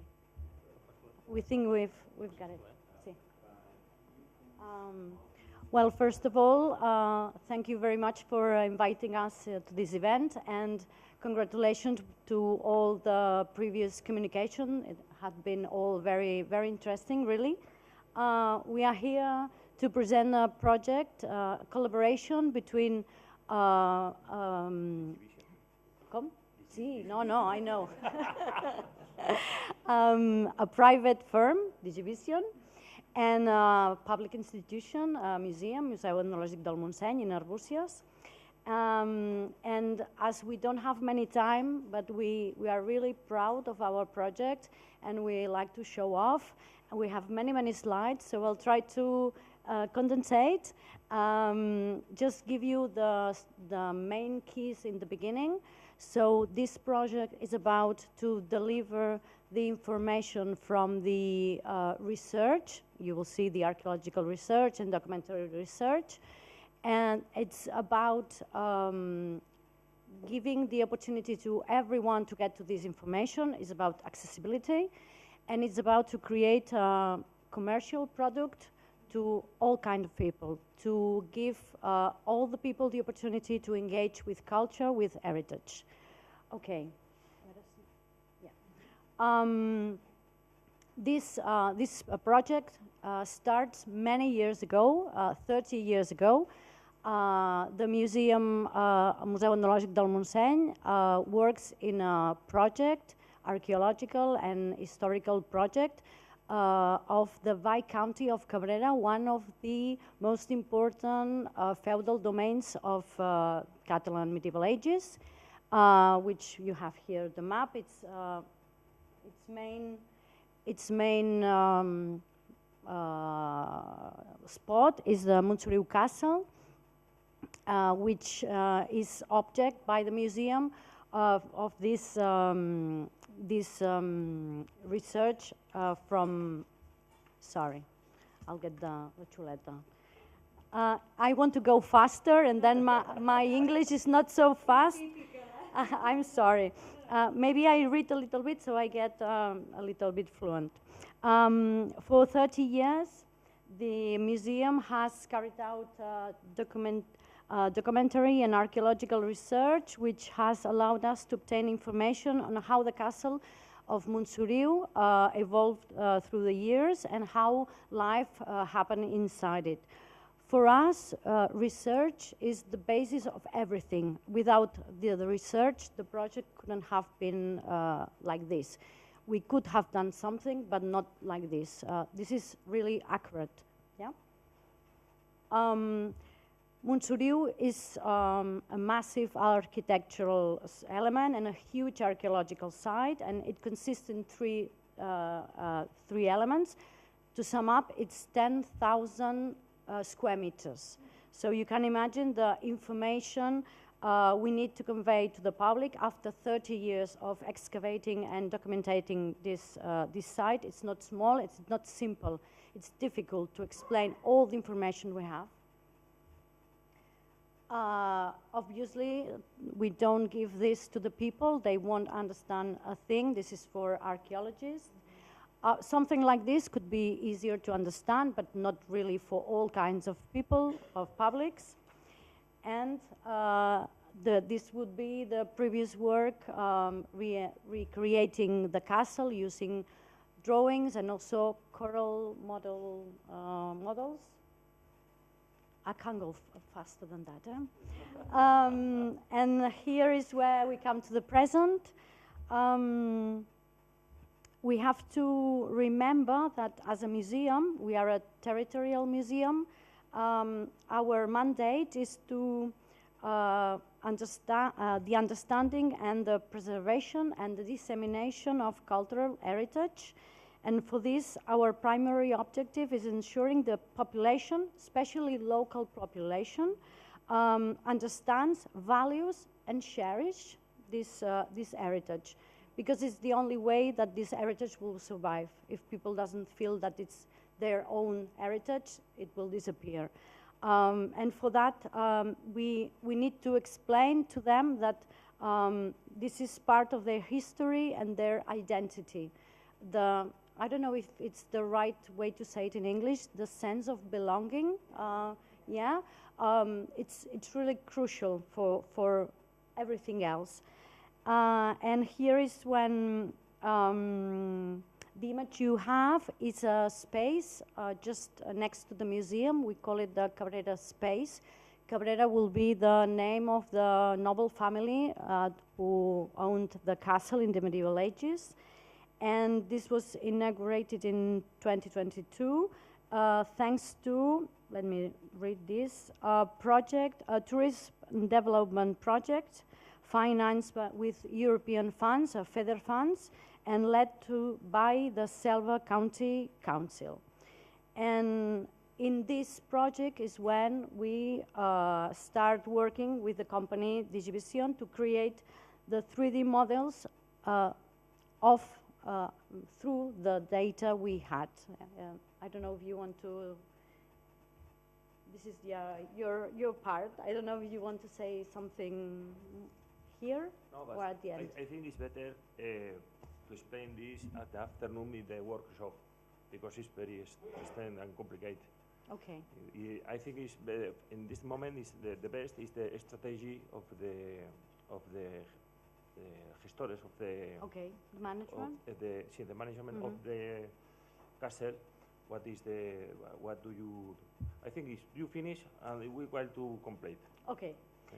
In the afternoon we have a session with Jose Antonio and Kim that you will have time to see all more technical things and to talk about a little bit about the future, and because this is going to be the basis for something more. So I will pass these ones and we'll get faster. Okay. We have been excavating Montsoriu during 30 years, and we have discovered that Montsoriu had undergone 500 years of remodeling. So there's not just one Montsoriu castle, there's at least 3 Montsoriu castle, and here's where the 3D models will help us. We've got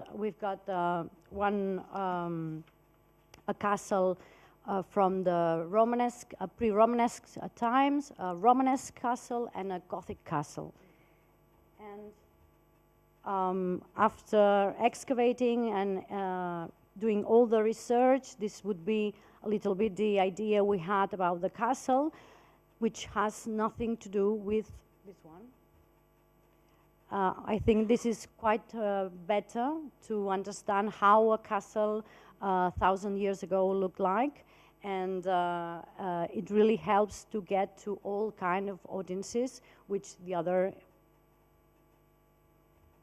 image, it's easy to see.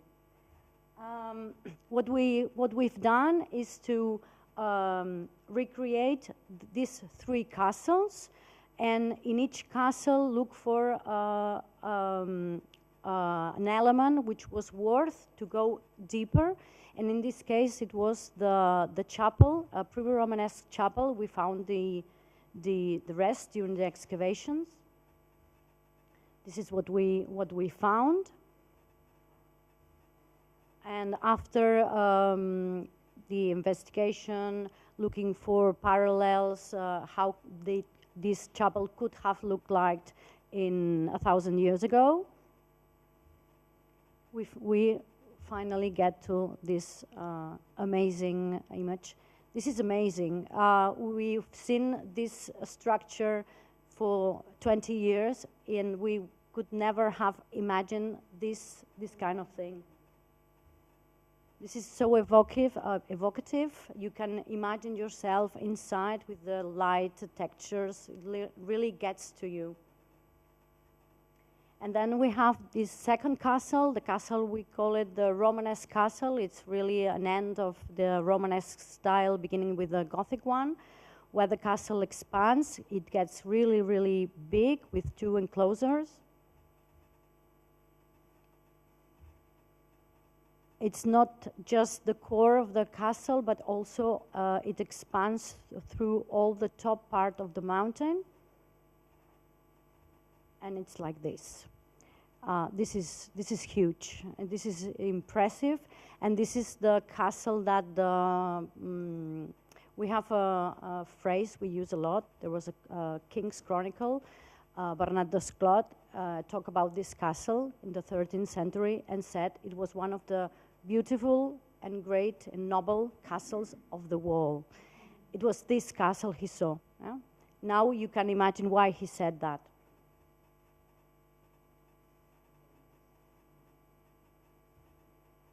And in this castle, what we have done is to focus in one corner of the lower enclosure.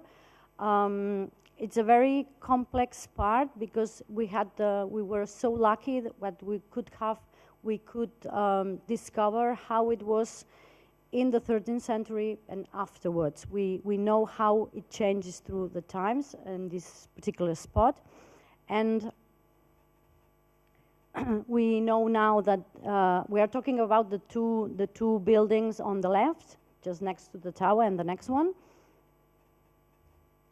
And we know that it's about chapel and the hall just before entering that chapel. So during the 13th century, this was a public space, yeah. And then we'll see what happens in the 14th century. And next to that room, we found the Romanesque chapel dedicated to St. Peter's. This photograph is how it looks like nowadays, and it is difficult to imagine how it could have been back those days, and it was like this. So it's much easier to imagine being there, imagine how, I won't say the sounds or the smells, but yeah, the feeling of entering in that place, it's much, much easier.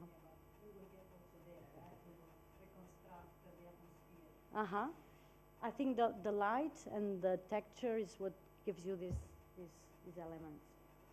And then we arrive to the Gothic palace. If you go to Montsoriu, this is the castle you see. This is the castle we can explain. Montsoriu is a fossil. After the big remodelation of the 14th century, nearly nothing was touched, so it's very easy to see. It's not the same with the other things we've seen, but it's easier to see this castle than the other ones. The 14th century castle, it's not bigger than the other one. It's just different. They change everything, the lower enclosure, the upper enclosure, they build another enclosure, they change everything. In the middle enclosure, they built the palace of the family, the owners of the castle, the Viscounts of Cabrera. And now you see the area, and it's difficult to imagine that was a palace, but with this, you see that it's a palace. We have the courtyard with a porticated corridor around, and if you want to go inside that door you see at the end, we can go inside and enter to the hall that was used as a living room, dining room, representation room. But we can go to the kitchen and see where the food of these people were prepared with the oven and the fireplace. We can't smell it, but nearly we can smell the fire, the smoke. And for me, this is incredible. This room has now two walls, yeah. And here it's obviously we don't know exactly how the wooden part was exactly, but it's made by documented other pieces that we know that were like this in that time. I don't know if I have to. No. And we go again to the same point to see what has happened after this remodelation.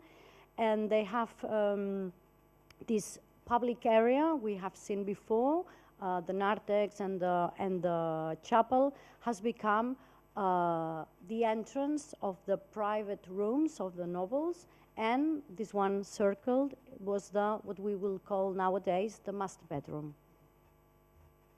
And we use this one to see just a little bit how the work has been.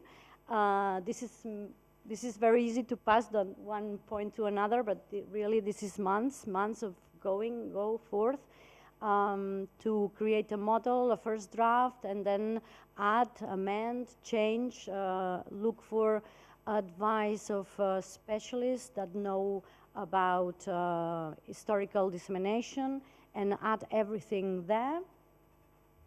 And finally, you get to understand when we say this was wealth, this was a palace, this was richness, you can enter inside which would have been the most cozy room in the castle that days.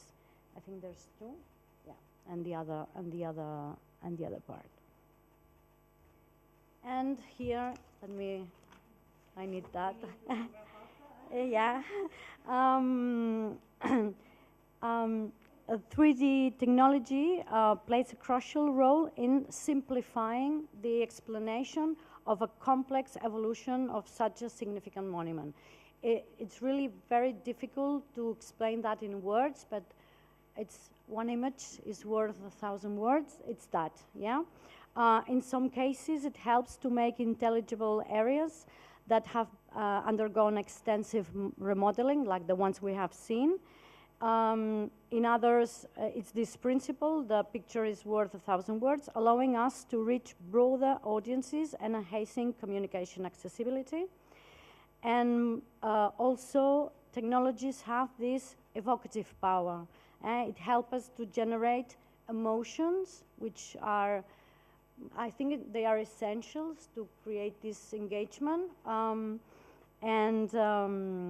And to create this sense of belonging we were talking before. These images from the Cabrera space, they are facing to a wall where we put them a video. These 3D models are not just 3D models, we use them to create narratives, it was the word, yeah? In this case, it's through an audiovisual that explains the territory of these people in the Middle Ages, how they change, expand, and fight and ally. And then another one about the family, the Viscounts of Girona first, and Cabrera afterwards. We are in Girona, so we have to say they were lords here too. And then we have, sorry. And after that,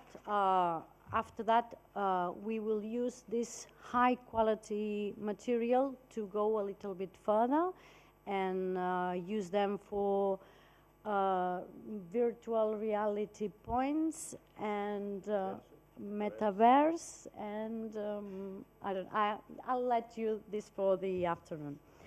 And let me see. Sorry, I just try to.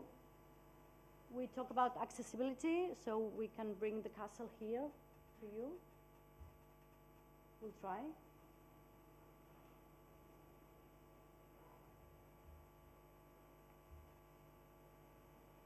There's no sound. It's just a very short video that sums up a little bit all this we have seen. It's the evolution of the castle through the centuries. This is we call it the Rocky Castle. I don't know if it's very accurate. How it changes to this late Romanesque style, occupying all the top of the mountain with these two enclosures and this other northern part with the tower. And now how it will change in the 14th century with the great remodelation, the creation of the lower enclosure, the palace with this courtyard in the middle, and always during all these 1,000 years, the donjon, the main tower, don't look upon us until now. And these different focus zooms inside the castle of the 14th century, the kitchen, the hall.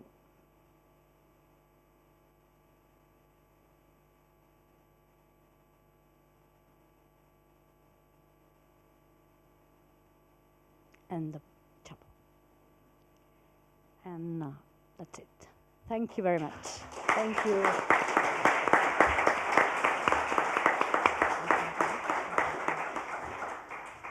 Yes, so thank you very much, Sandra, and we are happy to hear more about this in the workshop this afternoon.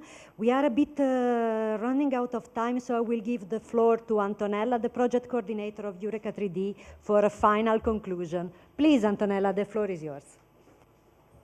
So I will be very quick. First, thanks to Albert to have opened a place, a view on what can happen with the use of AI, because we didn't experiment this in EUreka3D, but it is a new frontier that we have to be aware of. Thanks to the Museum of Montsoriu. I'm very sorry that tomorrow I will not join the trip, but it was fascinating. And it opens another dimension of what we are doing, that is the connection between digitization of cultural heritage and tourism, and valuing the destinations for visitors that are less known, full of a heritage, attractive, and we are experiencing this, for example, with the Bibract, in a new project that started this year that is about cultural tourism and valuing peripheral destinations. But as you know, our work doesn't finish now. We will continue in EUreka3D XR. We will have the opportunity to meet again, to demonstrate the power of moving from a declarative form of communication about cultural heritage to narrative forms. This is the next stage of communicating cultural heritage. I think that we have demonstrated today that EUreka3D is confirmed as a space of competence. This has been repeated by many of us. And we think that it is worth towards launching a EUreka3D competence center. So this is what we think is the demonstration of the sustainability of what we have done in EUreka3D. And I complete the conclusion of this very exciting morning. To express our thankfulness to the project officer who joined us, to all the partners of EUreka3D who made this experience so exciting, and to everybody who followed us through the whole evolvement and the new elements, the journey of EUreka3D, not just development, but much more than technical development, following our events, our demonstrations, participating with their contents in testing the EUreka3D Data Hub, and last but not least, remaining with us until this late time of the day. And now it's a time to go for lunch. Thank you very much. Thank you.